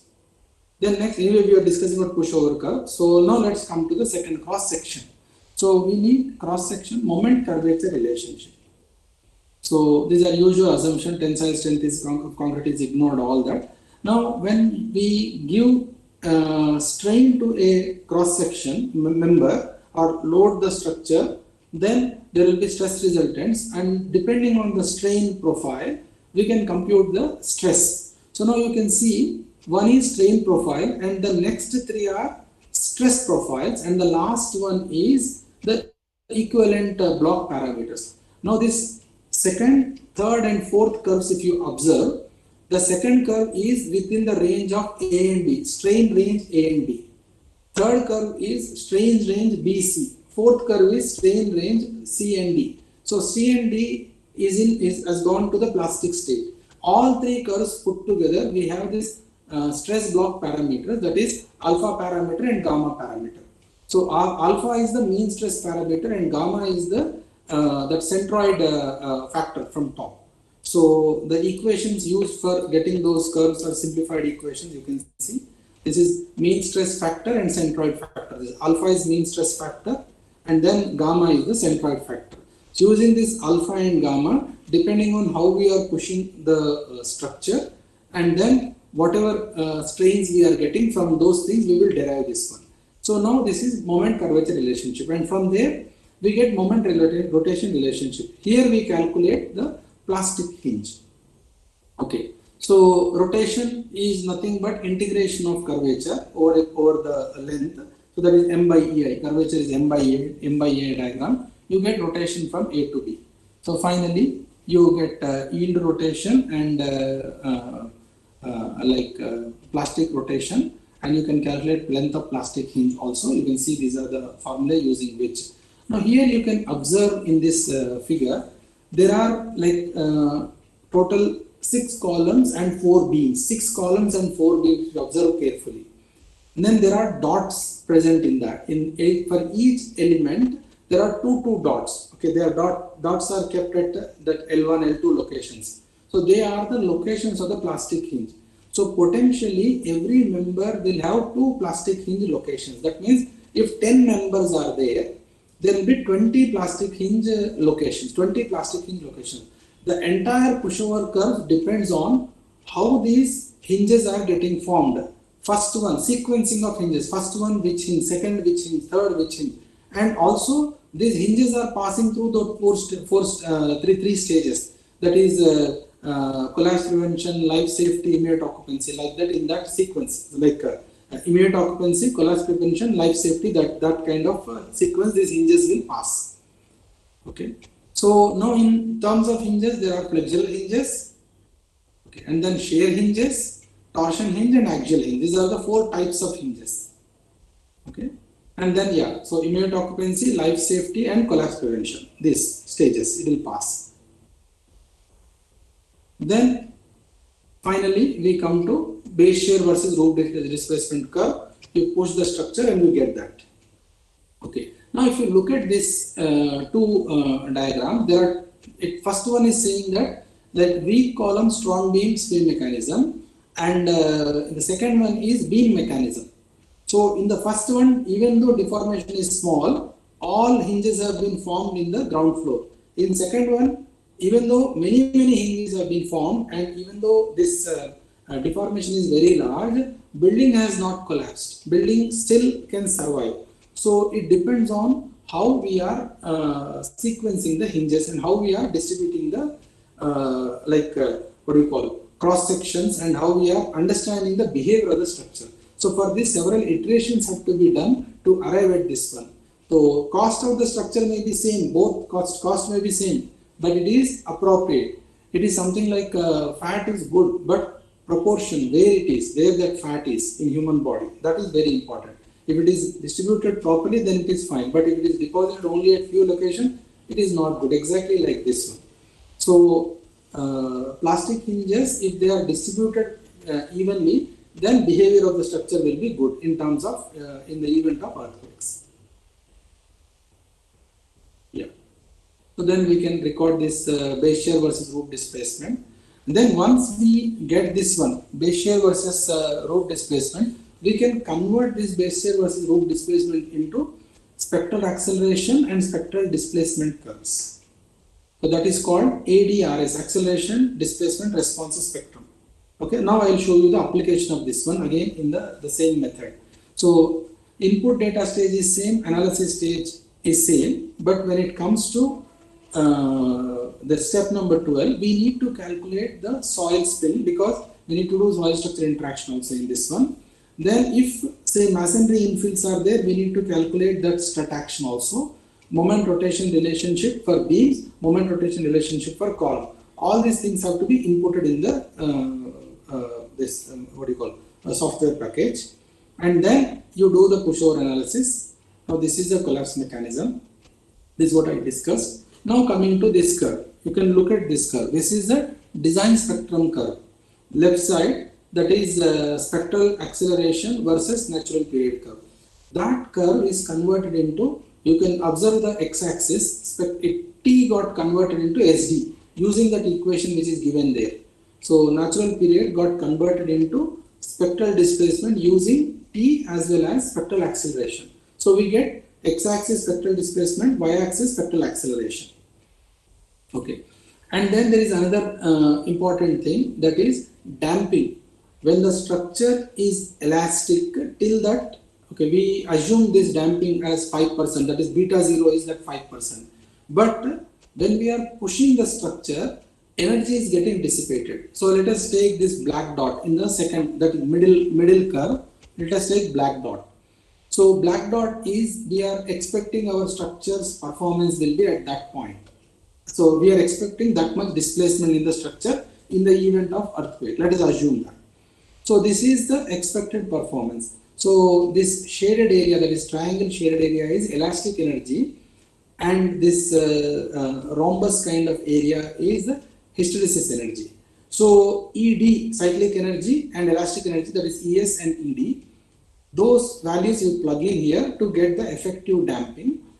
So design spectrum curve will be just reduced down to match this damping.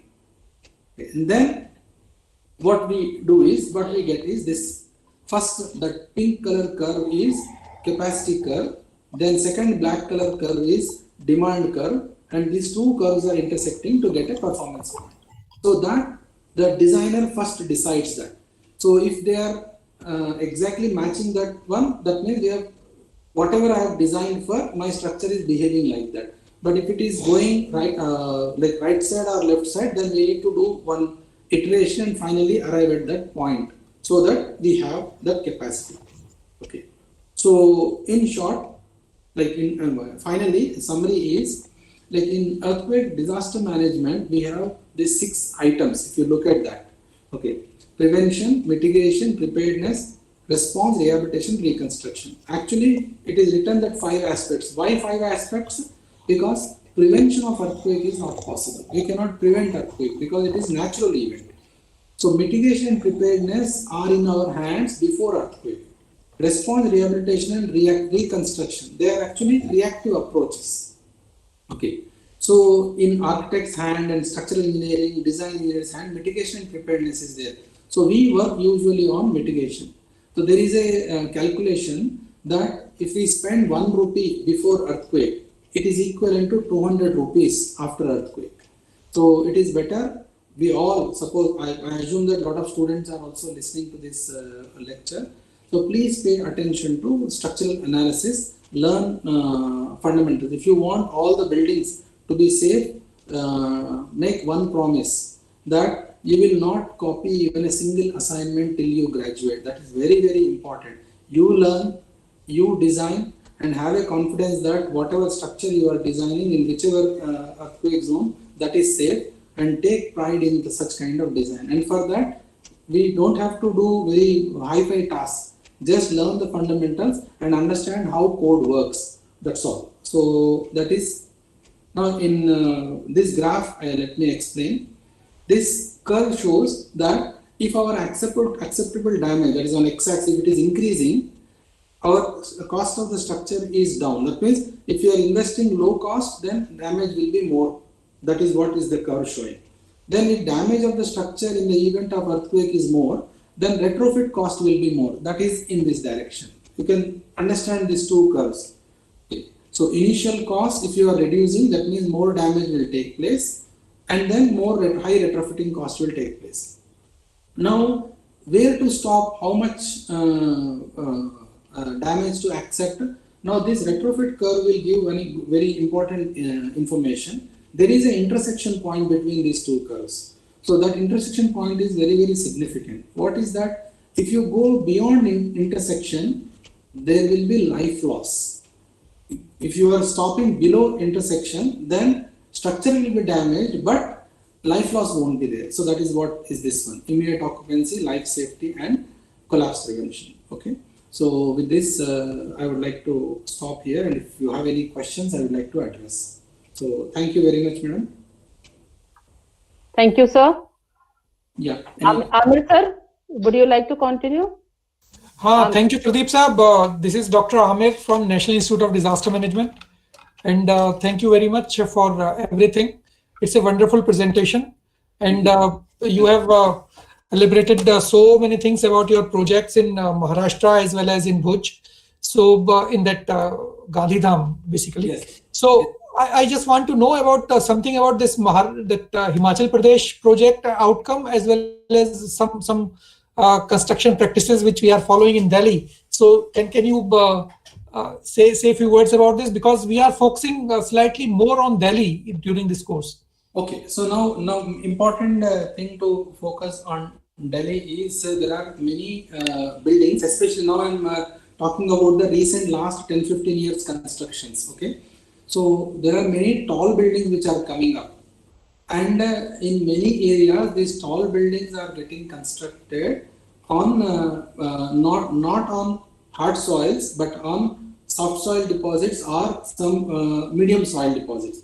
Now, if you don't do this soil structure interaction analysis before the construction of the building, then there will be a problem. So, can you allow me to show another graph? Please go ahead. Yeah, 1 second. Just give me 1 minute. Let me open that slide.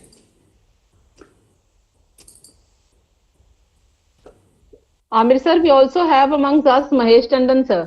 Ma'am, I will ask Mahesh sir. Good afternoon. This is afternoon, Dr. Amir from NIDM.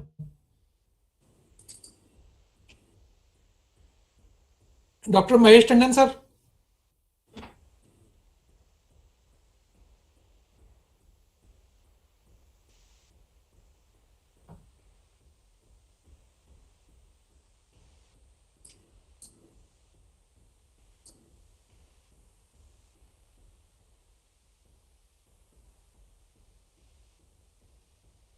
Just a moment. Sure, sir. Opening. Yeah. Let me come to those slides.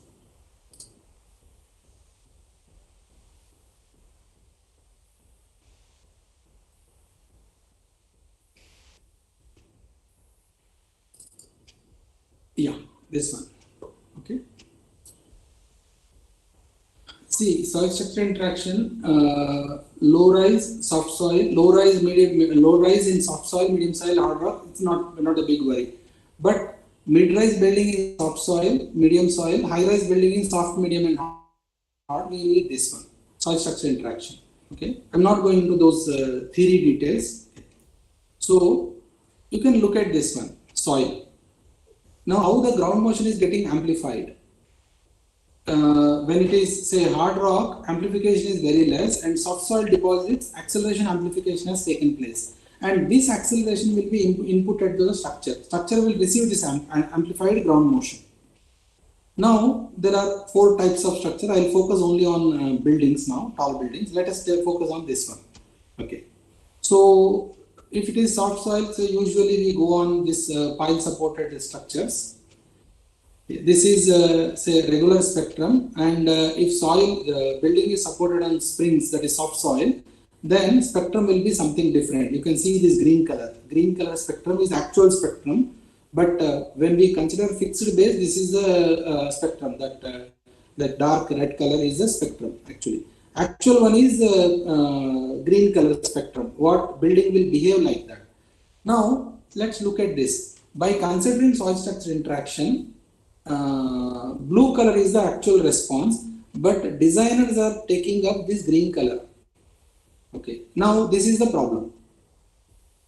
And then to show it to you more significantly, this you can see. We are under the assumption that building will behave this in green color. Actual behavior is this blue color. Now tell me what kind of fixity people are using. It's a fixed base. In analysis, you can ask any consultant.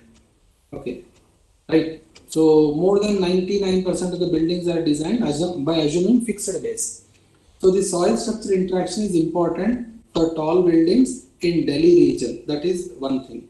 And then there are many structures which are open ground story, which are mid-rise structures. Then immediate retrofitting is required for that. So for retrofitting, I told you, it's not only ground floor columns retrofitting, it is building retrofitting. So these are the 2 things which I would like to say specifically for Delhi region. It's very challenging. The thing is, we don't have percolated this culture of getting our buildings retrofitted. I don't know. No, sir, actually, no, sir. What I'm trying to tell is, see, it is very important for students to understand this. Yes. What is this one? Okay. A number of professionals are also there. My students are good afternoon. This is Dr. Amir from NIDM. Good afternoon, sir. Good afternoon, Dr. Amir. Good afternoon, Dr. Shipapal. Good afternoon, sir. Pleasure to have you, sir. Sir, It is true. Ji, sir, please Good continue. afternoon.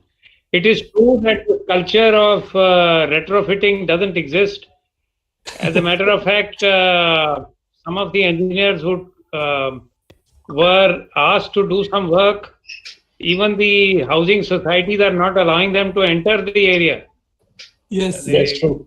So the culture of retrofitting doesn't exist, I think. And the other thing is that it is, the municipal corporation should actually invite people, invite structural engineers. What they say is that you have to first get registered, pay them some money every year and all that type of thing, which I think is not the right way to go about it. If you want to encourage this culture, then you have to change your mindset, how you go about it. You have to attract structural engineers who are willing to put in their, time and effort, but not pay money out of also to get registered there with municipal corporation. I mean, that's not right. Sir, it's such Anyway, a challenge. that's my view. Yes, definitely, sir. We fully agree with this. And Pradeep Kumar Saab can share his experiences from various parts of the country. But we are definitely struggling at national level to build this culture of retrofitting at national level, specifically in Delhi. And Delhi is a vulnerability considering the construction practices and the type of structures which we are living in. It's really going to be a big challenge to make them safe. And whatever expertise definitely is available, but the thing is that how many of us are able to use this expertise for our own benefit? So this is the real challenge, and I don't know, Tandon साहब आप कैसे उसको solve करने की क्या suggestions हैं? Municipal corporation कोई सुनता नहीं sir. This is the issue. Problem सबकी समझ में आती है, सबको मालूम है, earthquake को solve भी करना चाहते हैं, but इससे आगे हम नहीं बढ़ पाते हैं. No, but I think it's steps like this are good ones. I mean, where you at least inform. But I think in these type of webinars, you must call the people who are in charge also to be here. Okay. Students, yes, that is most important. But apart from that, I'm saying नहीं sir, मैं आपको बताता हूँ, मैंने खुद personally बात भी किया and requested. I don't know how many of PWD, CPWD engineers are here. I want to invite them and to listen at least जो आपका ख्याल है कि कम से कम सुन तो लें, but I don't know how costly our time is, so we don't have time to even listen, so forget about the next step. So I don't know how many engineers are there, but I tried my best. I forwarded the invitation, requested them personally कि please कुछ लोगों को तो भेजिए, but कोई नहीं आता. This is the culture. Very sorry state of affairs. Yes. So, Pradeep Saab, any more comments about? Pradeep sir, I want to ask something. Yes, madam. Yes, go ahead. Please go ahead. So you have shown a graph, a correlation between the score and the damage. Yes. Which I think has been developed after the survey of 80,000 buildings that you said. Yeah, it is actually, the experience was of 80,000, but that has come out from 10,000 buildings of Himachal Pradesh. So what level of confidence we can use this graph for correlating the score with the damage in other cities? No, we can use the procedure and develop the similar curves. Similar curves. Yeah, yeah. Okay. But these curves are pertaining to the two cities where you done the. Yes, no. If we independently develop it for another city, so it may happen that those curves may match. It might happen that the new curves may be tangentially different. So it is something like where nothing is there, we have something right now. Now others can say that no, it is matching with the result, or maybe 50% deviation or 10% deviation. कुछ तो आगे बढ़ना चाहिए हमको. Okay. But procedure is same. There is no change in the procedure.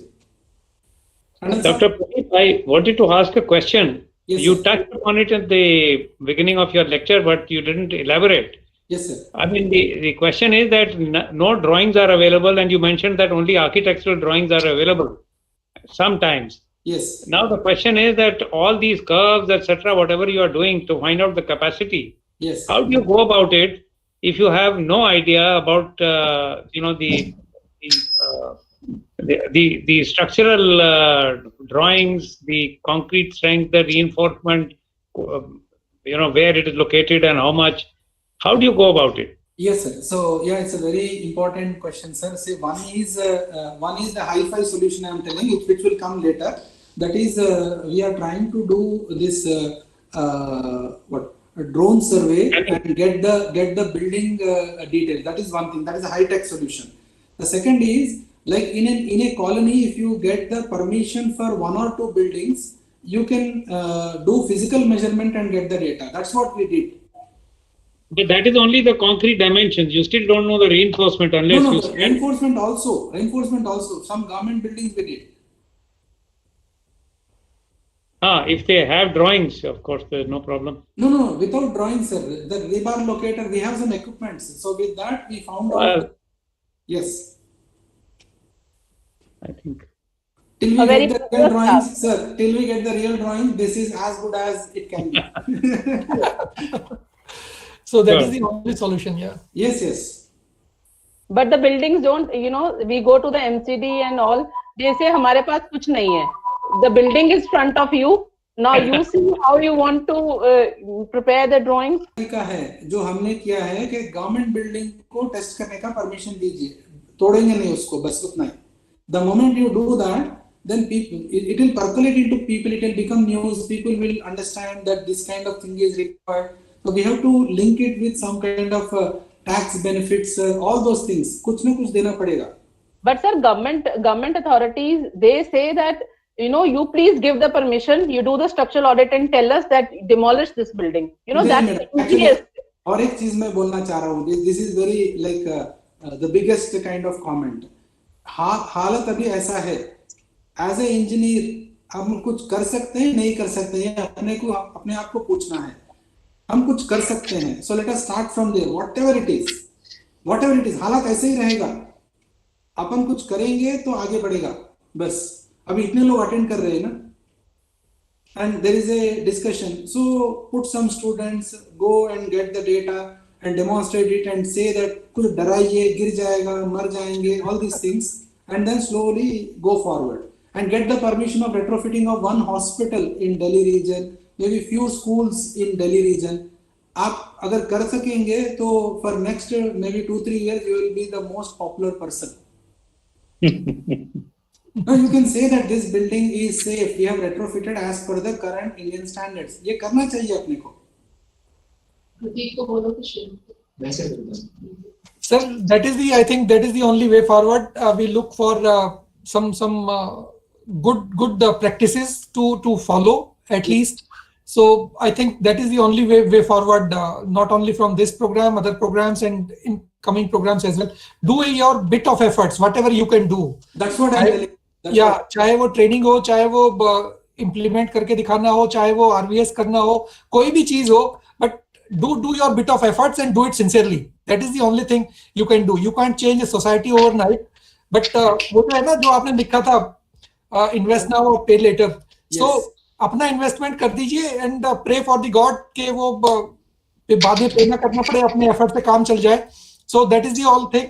So अपना effort करिए, sincerely करिए और जितना कर सकते हैं उतना करिए और गॉड को भी याद करते रहिए. जैसे कोरोना में अभी हम कर रहे हैं, सब चीजें करने के साथ साथ god is also being remembered. So उसकी ब्लेसिंग के बगैर नहीं होगा. सो लेट्स प्रे कि हमारी सोसाइटी थोड़ा सा अवेकन हो जाए and that's all we can do and keep on doing our bit of efforts. This is the message from almost everyone, all the previous speakers as well.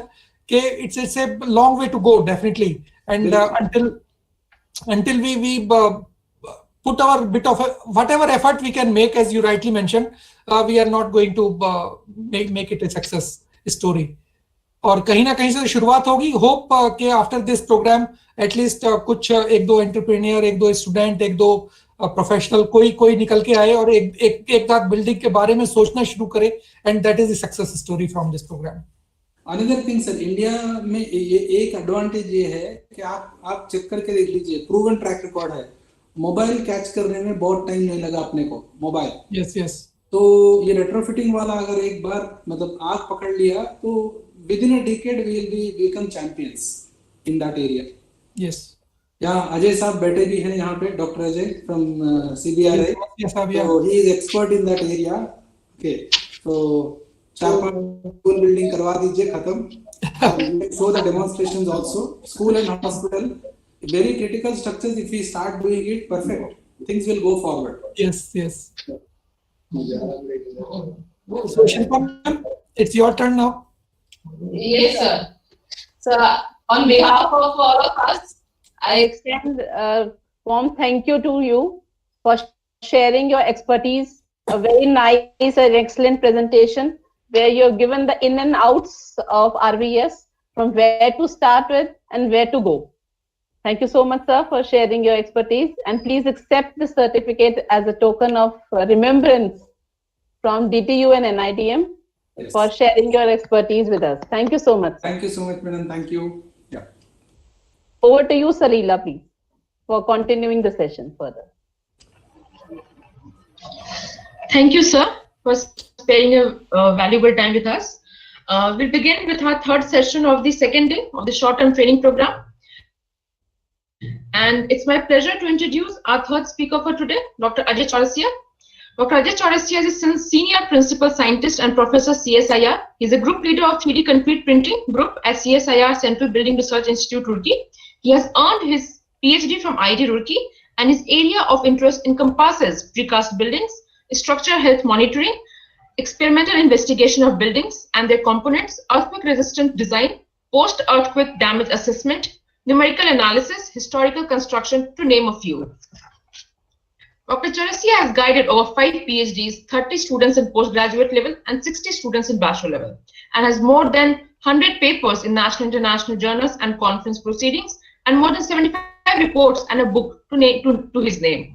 He is a pioneer in establishing Building Dynamics Laboratory Construction Technology Demonstration Park at CSIR CBRI, having organized a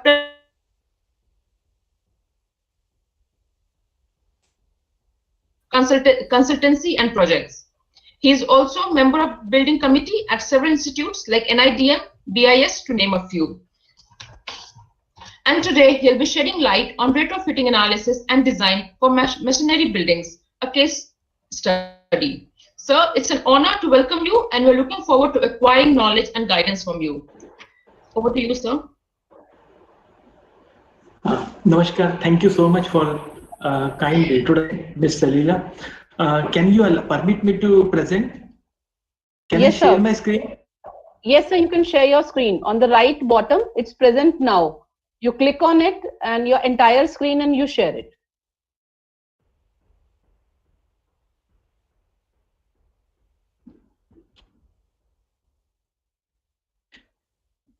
So you may please open your PPT. Yeah, your screen is shared, but you may open your PPT. Your PPT is not visible. Is it visible now? No. Your screen is visible, but your presentation is not visible. Now is it available? Not yet. Sir, you may stop presenting and open your presentation at the back, and then you share your entire screen. Okay.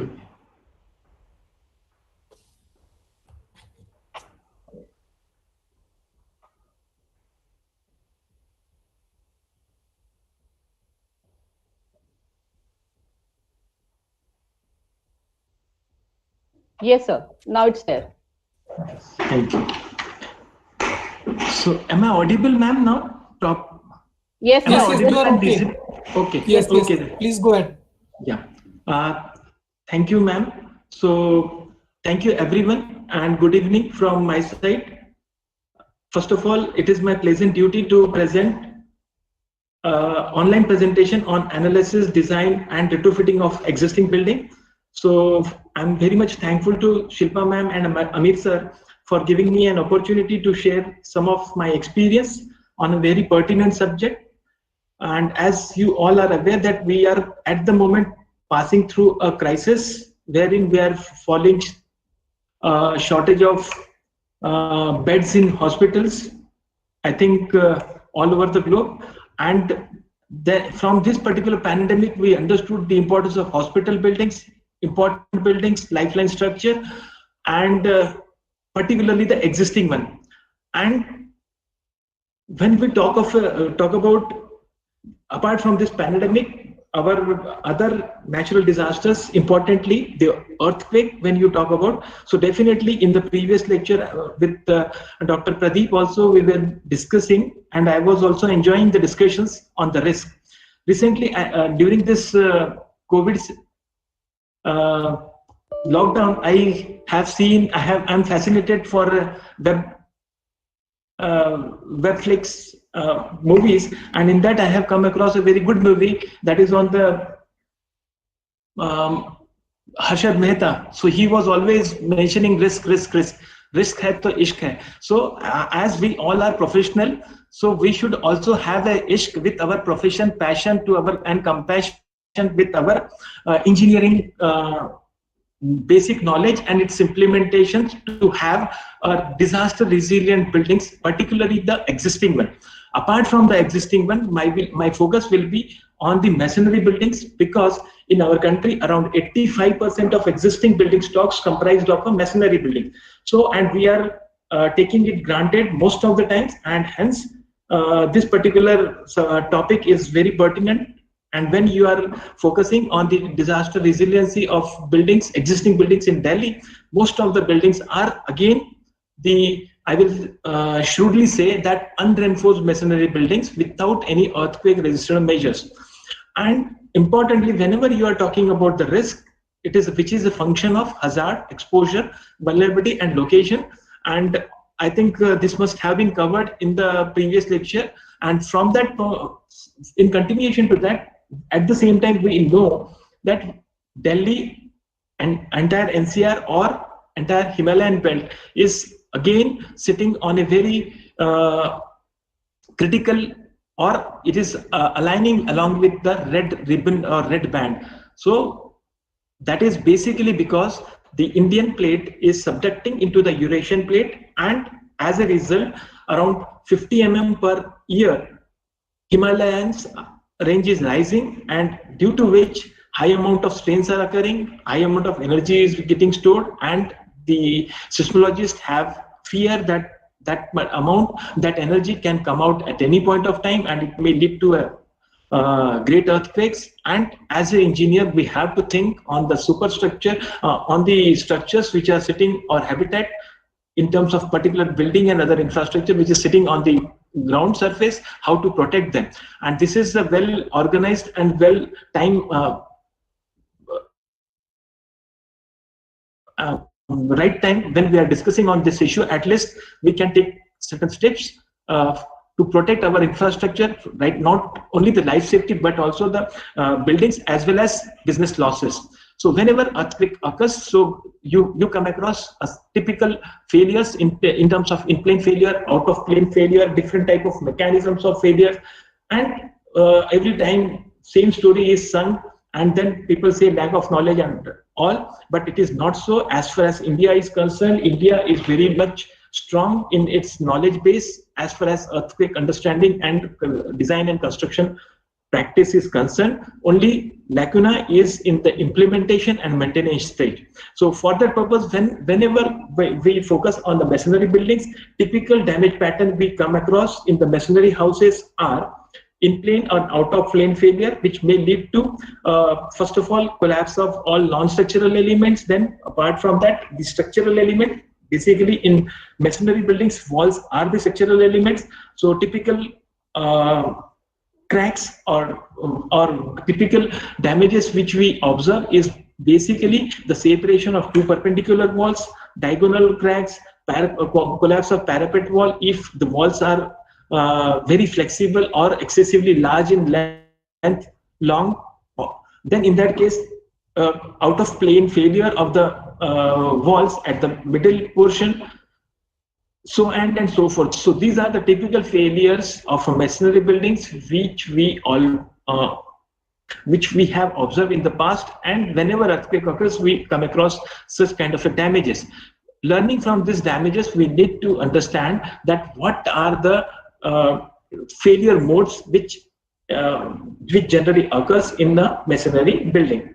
So to understand in terms of the buildings, let us understand a masonry wall panel in which whenever it is subjected to a lateral shaking, unreinforced masonry, then there may be a different modes of failure that will again depend upon how much axial load and lateral load it is acting. If there is a less amount of axial load acting on a wall, then possibility of dilation, that is a volumetric expansion of the walls, is generally occurs, which you can see in the first picture. That is basically whenever masonry you talk about, it is basically a combination of units, maybe brick, stone, or flash, or concrete, any kind of units, and then they are interconnected, jointed by means of a mortar, and that's how when these units are arranged in an array and connected with this mortar and layer by layer, when it is completed, that becomes a masonry wall or masonry. And then when such walls are loaded, when they are not loaded much, and when subjected to lateral loads, so it may lead to dilation, that is a volumetric expansion. In case of moderate or excessively large loading, it may lead to a diagonal cracking, the way you can see here. So that is called as a that kind of a failure is classified as a shear failure. Sometimes because of the poor compressive strength of the mortar and high strength of your units, there may be a inadequate bond between units and the mortar, and as a result a sliding may occur under the moderate loading. So that may lead to the sliding, and sometimes it is overturning or uplift is occurring. So as a result, at one end it will be a crushing, and at other end it will be a flexion. So these are the different mode of failure typically we observe when a masonry wall panel is subjected to a lateral loading. Okay, so now interestingly, when you see, it is totally depend upon the aspect ratio. What is the length and what is the height of the masonry wall or wall panel, and what is its thickness? So that we can categorize as a slenderness ratio. And when these such ratios are excessively large, as you can see in the first picture, so and when it is subjected to a lateral load, so in that case a horizontal crack may occur. On the contrary, if the height is excessively large as compared to its width, generally the L by T ratio or H by L ratio is more than 2, then in this case, suppose the width is very small and height is very large, it is subjected to lateral load and it will result into a vertical cracks. So this is horizontal crack due to bending, this is a vertical crack due to the bending, and sometimes it may so happen that due to the push out phenomena, excessively large amount of masonry work, when it is basically constructed using a low strength mortar, so it may topple out. So basically, problem with the masonry, which looks to be very simple, but it is very complex in understanding, research, in designing, also more complicated than your RCC frame structures, because it is a heterogeneous material. There are variety of compressive strength you will get, which you will not be able to control. Then workmanship is another issue, and the way you see the accent of the people in our country, from every 30-40 kilometers it changes. Same thing is happening along with the masonry units, like burnt clay brick units. Its strength, composition, size, shape, color, everything changes. So that's how it makes it a very complex subject. So now coming from that, so again I will emphasize that slenderness ratio is important criteria. In that case, you have to be very particular. During your construction, you should ensure that the H by T ratio or L by T ratio, H is height or L is length, should be less than 18, and then only, or otherwise you may. So if it is H by T ratio is higher, means it is quite flexible walls, and in that case there is likelihood of overturning when it is subjected to lateral loading, and sometimes in otherwise also it may lead to certain horizontal cracks. And to avoid this kind of a problem, it is appropriate that we should provide a buttresses, the way you can see in this, at appropriate locations based upon your architectural plans. So slenderness is one of the important criteria one should look into when it is dealing with the masonry buildings. Thereafter, as I mentioned about the in-plane loading and out-of-plane loading. So in case of in-plane loading, when it is acting along the length of the wall, and when it is subjected to excessively large amount of axial load, and very poor bond between the masonry units and mortars. So in that case, it so happens that the cracks are marching from and initiating basically at the units and mortar joints, and it is marching towards the corners, and it is taking a diagonal pattern. And when it is subjected to cyclic to and fro, which generally occurs in case of a earthquake phenomena, then it takes a shape of X after the event goes off. So that then we call it, so this is kind of a damages, we call it as a in-plane shear failure of the masonry panels. So this is a flexural failure when it is the horizontal cracks are going along the bed joint, and when the cracks are going diagonal in fashion, then it is classified as a shear cracks. So basically, after understanding the masonry walls failure modes, now it is very important how to, we cannot stop this, because masonry being a heterogeneous material which is weak, very weak in tension, and we have to adopt this particular thing in our day-to-day life, and we have a lot of existing building stocks, and such stocks have not been incorporated with any kind of earthquake resistant measures. So what are those earthquake resistant measures? First of all, we have to basic principles of masonry buildings under seismic action, which is basically required, is integral box action, then integrity at the corners, integrity of walls, and immediate openings. So when you have to address all these things, so for that purpose, typically code suggests to achieve the integral box action, to provide the horizontal bands at appropriate levels, plinth level, sill level, lintel level, and to give a substantial amount of a drift or deformability into the masonry buildings.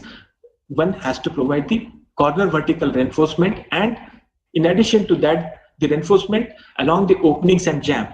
And if such things have not been addressed or honored properly, definitely one has to face a music up to collapse as well after the earthquake, and which has been seen in the past. And in that, to achieve this particular or reinforce the existing knowledge in our country, we have conducted enormous amount of research on full scale, by conducting full scale testing since 2001 to till date. So this is the R&D journey in terms of masonry buildings conducted by me at CBRI. So right from unreinforced masonry, reinforced masonry, confined masonry, then retrofitting, and so on and so forth, and development of design guidelines. So, but this particular lecture is focusing on the vulnerability aspects. So in this, I will be sharing some of the learnings from the past, that is on the vulnerability assessment, seismic evaluation, particularly the structural aspects I will be focusing, but at the same time, non-structural element are also important, that will be covered in another lecture by. And then retrofitting, then schedule of rates, BOQ, and important thing is one should have a pilot scale project in Delhi, so that during the execution one will understand what are the different type of difficulty you come across, how to address those difficulties, and that's how a hands-on training will also occur to the engineers and the implementing agencies, builders, and that's how then only one can retrofit on a pilot scale, on a town level, state level, district level, district level, and thereafter entire country. So we have to go step by step, and we have to have a willingness. To do so, we should understand how to assess the seismic risk of the existing building. For that purpose, as pointed out rightly by the Tandon Saab, that to address this question, I think this is the appropriate slide, which basically whenever you need to address, so RSV is not the appropriate solution for retrofitting. One has to conduct the simplified vulnerability assessment, and in addition to that, the detailed vulnerability assessment that we'll see in this, but with emphasis to the masonry buildings. In that, one has to develop the knowledge of as-built condition of the building. So this designer is restrained because one constraints are given to him in terms of sizes, shapes, thickness, material properties, so on and so forth. Then apart from that, determine the local conditions, what in seismic zone you are, then create some mathematical model, that is a finite element model using some software, then perform the analysis. In case of a masonry building, one has to perform a linear static dynamic analysis, response spectrum analysis, not a time history analysis is expected. And based on that, you identify the deficient members, walls, and define the retrofit procedure. So basically, to understand the vulnerability, one has to see what kind of vulnerability exists structurally and non-structurally. For that structural system vulnerability assessment, one has to study in detail typology, history, architectural shape, design and execution, what kind of a material and construction practices adopted. And apart from that, the non-structural element, that is not the discussion point at the moment, so I'll skip that. So for the assessment of seismic vulnerability of a methodology, there are 3 levels of assessment procedures, and so level 1 has already been discussed by the Dr. Pradeep, and now I'll be taking opportunity to discuss level 2 and 3, that is on SVA and DVA. So as I mentioned earlier, one has to go to the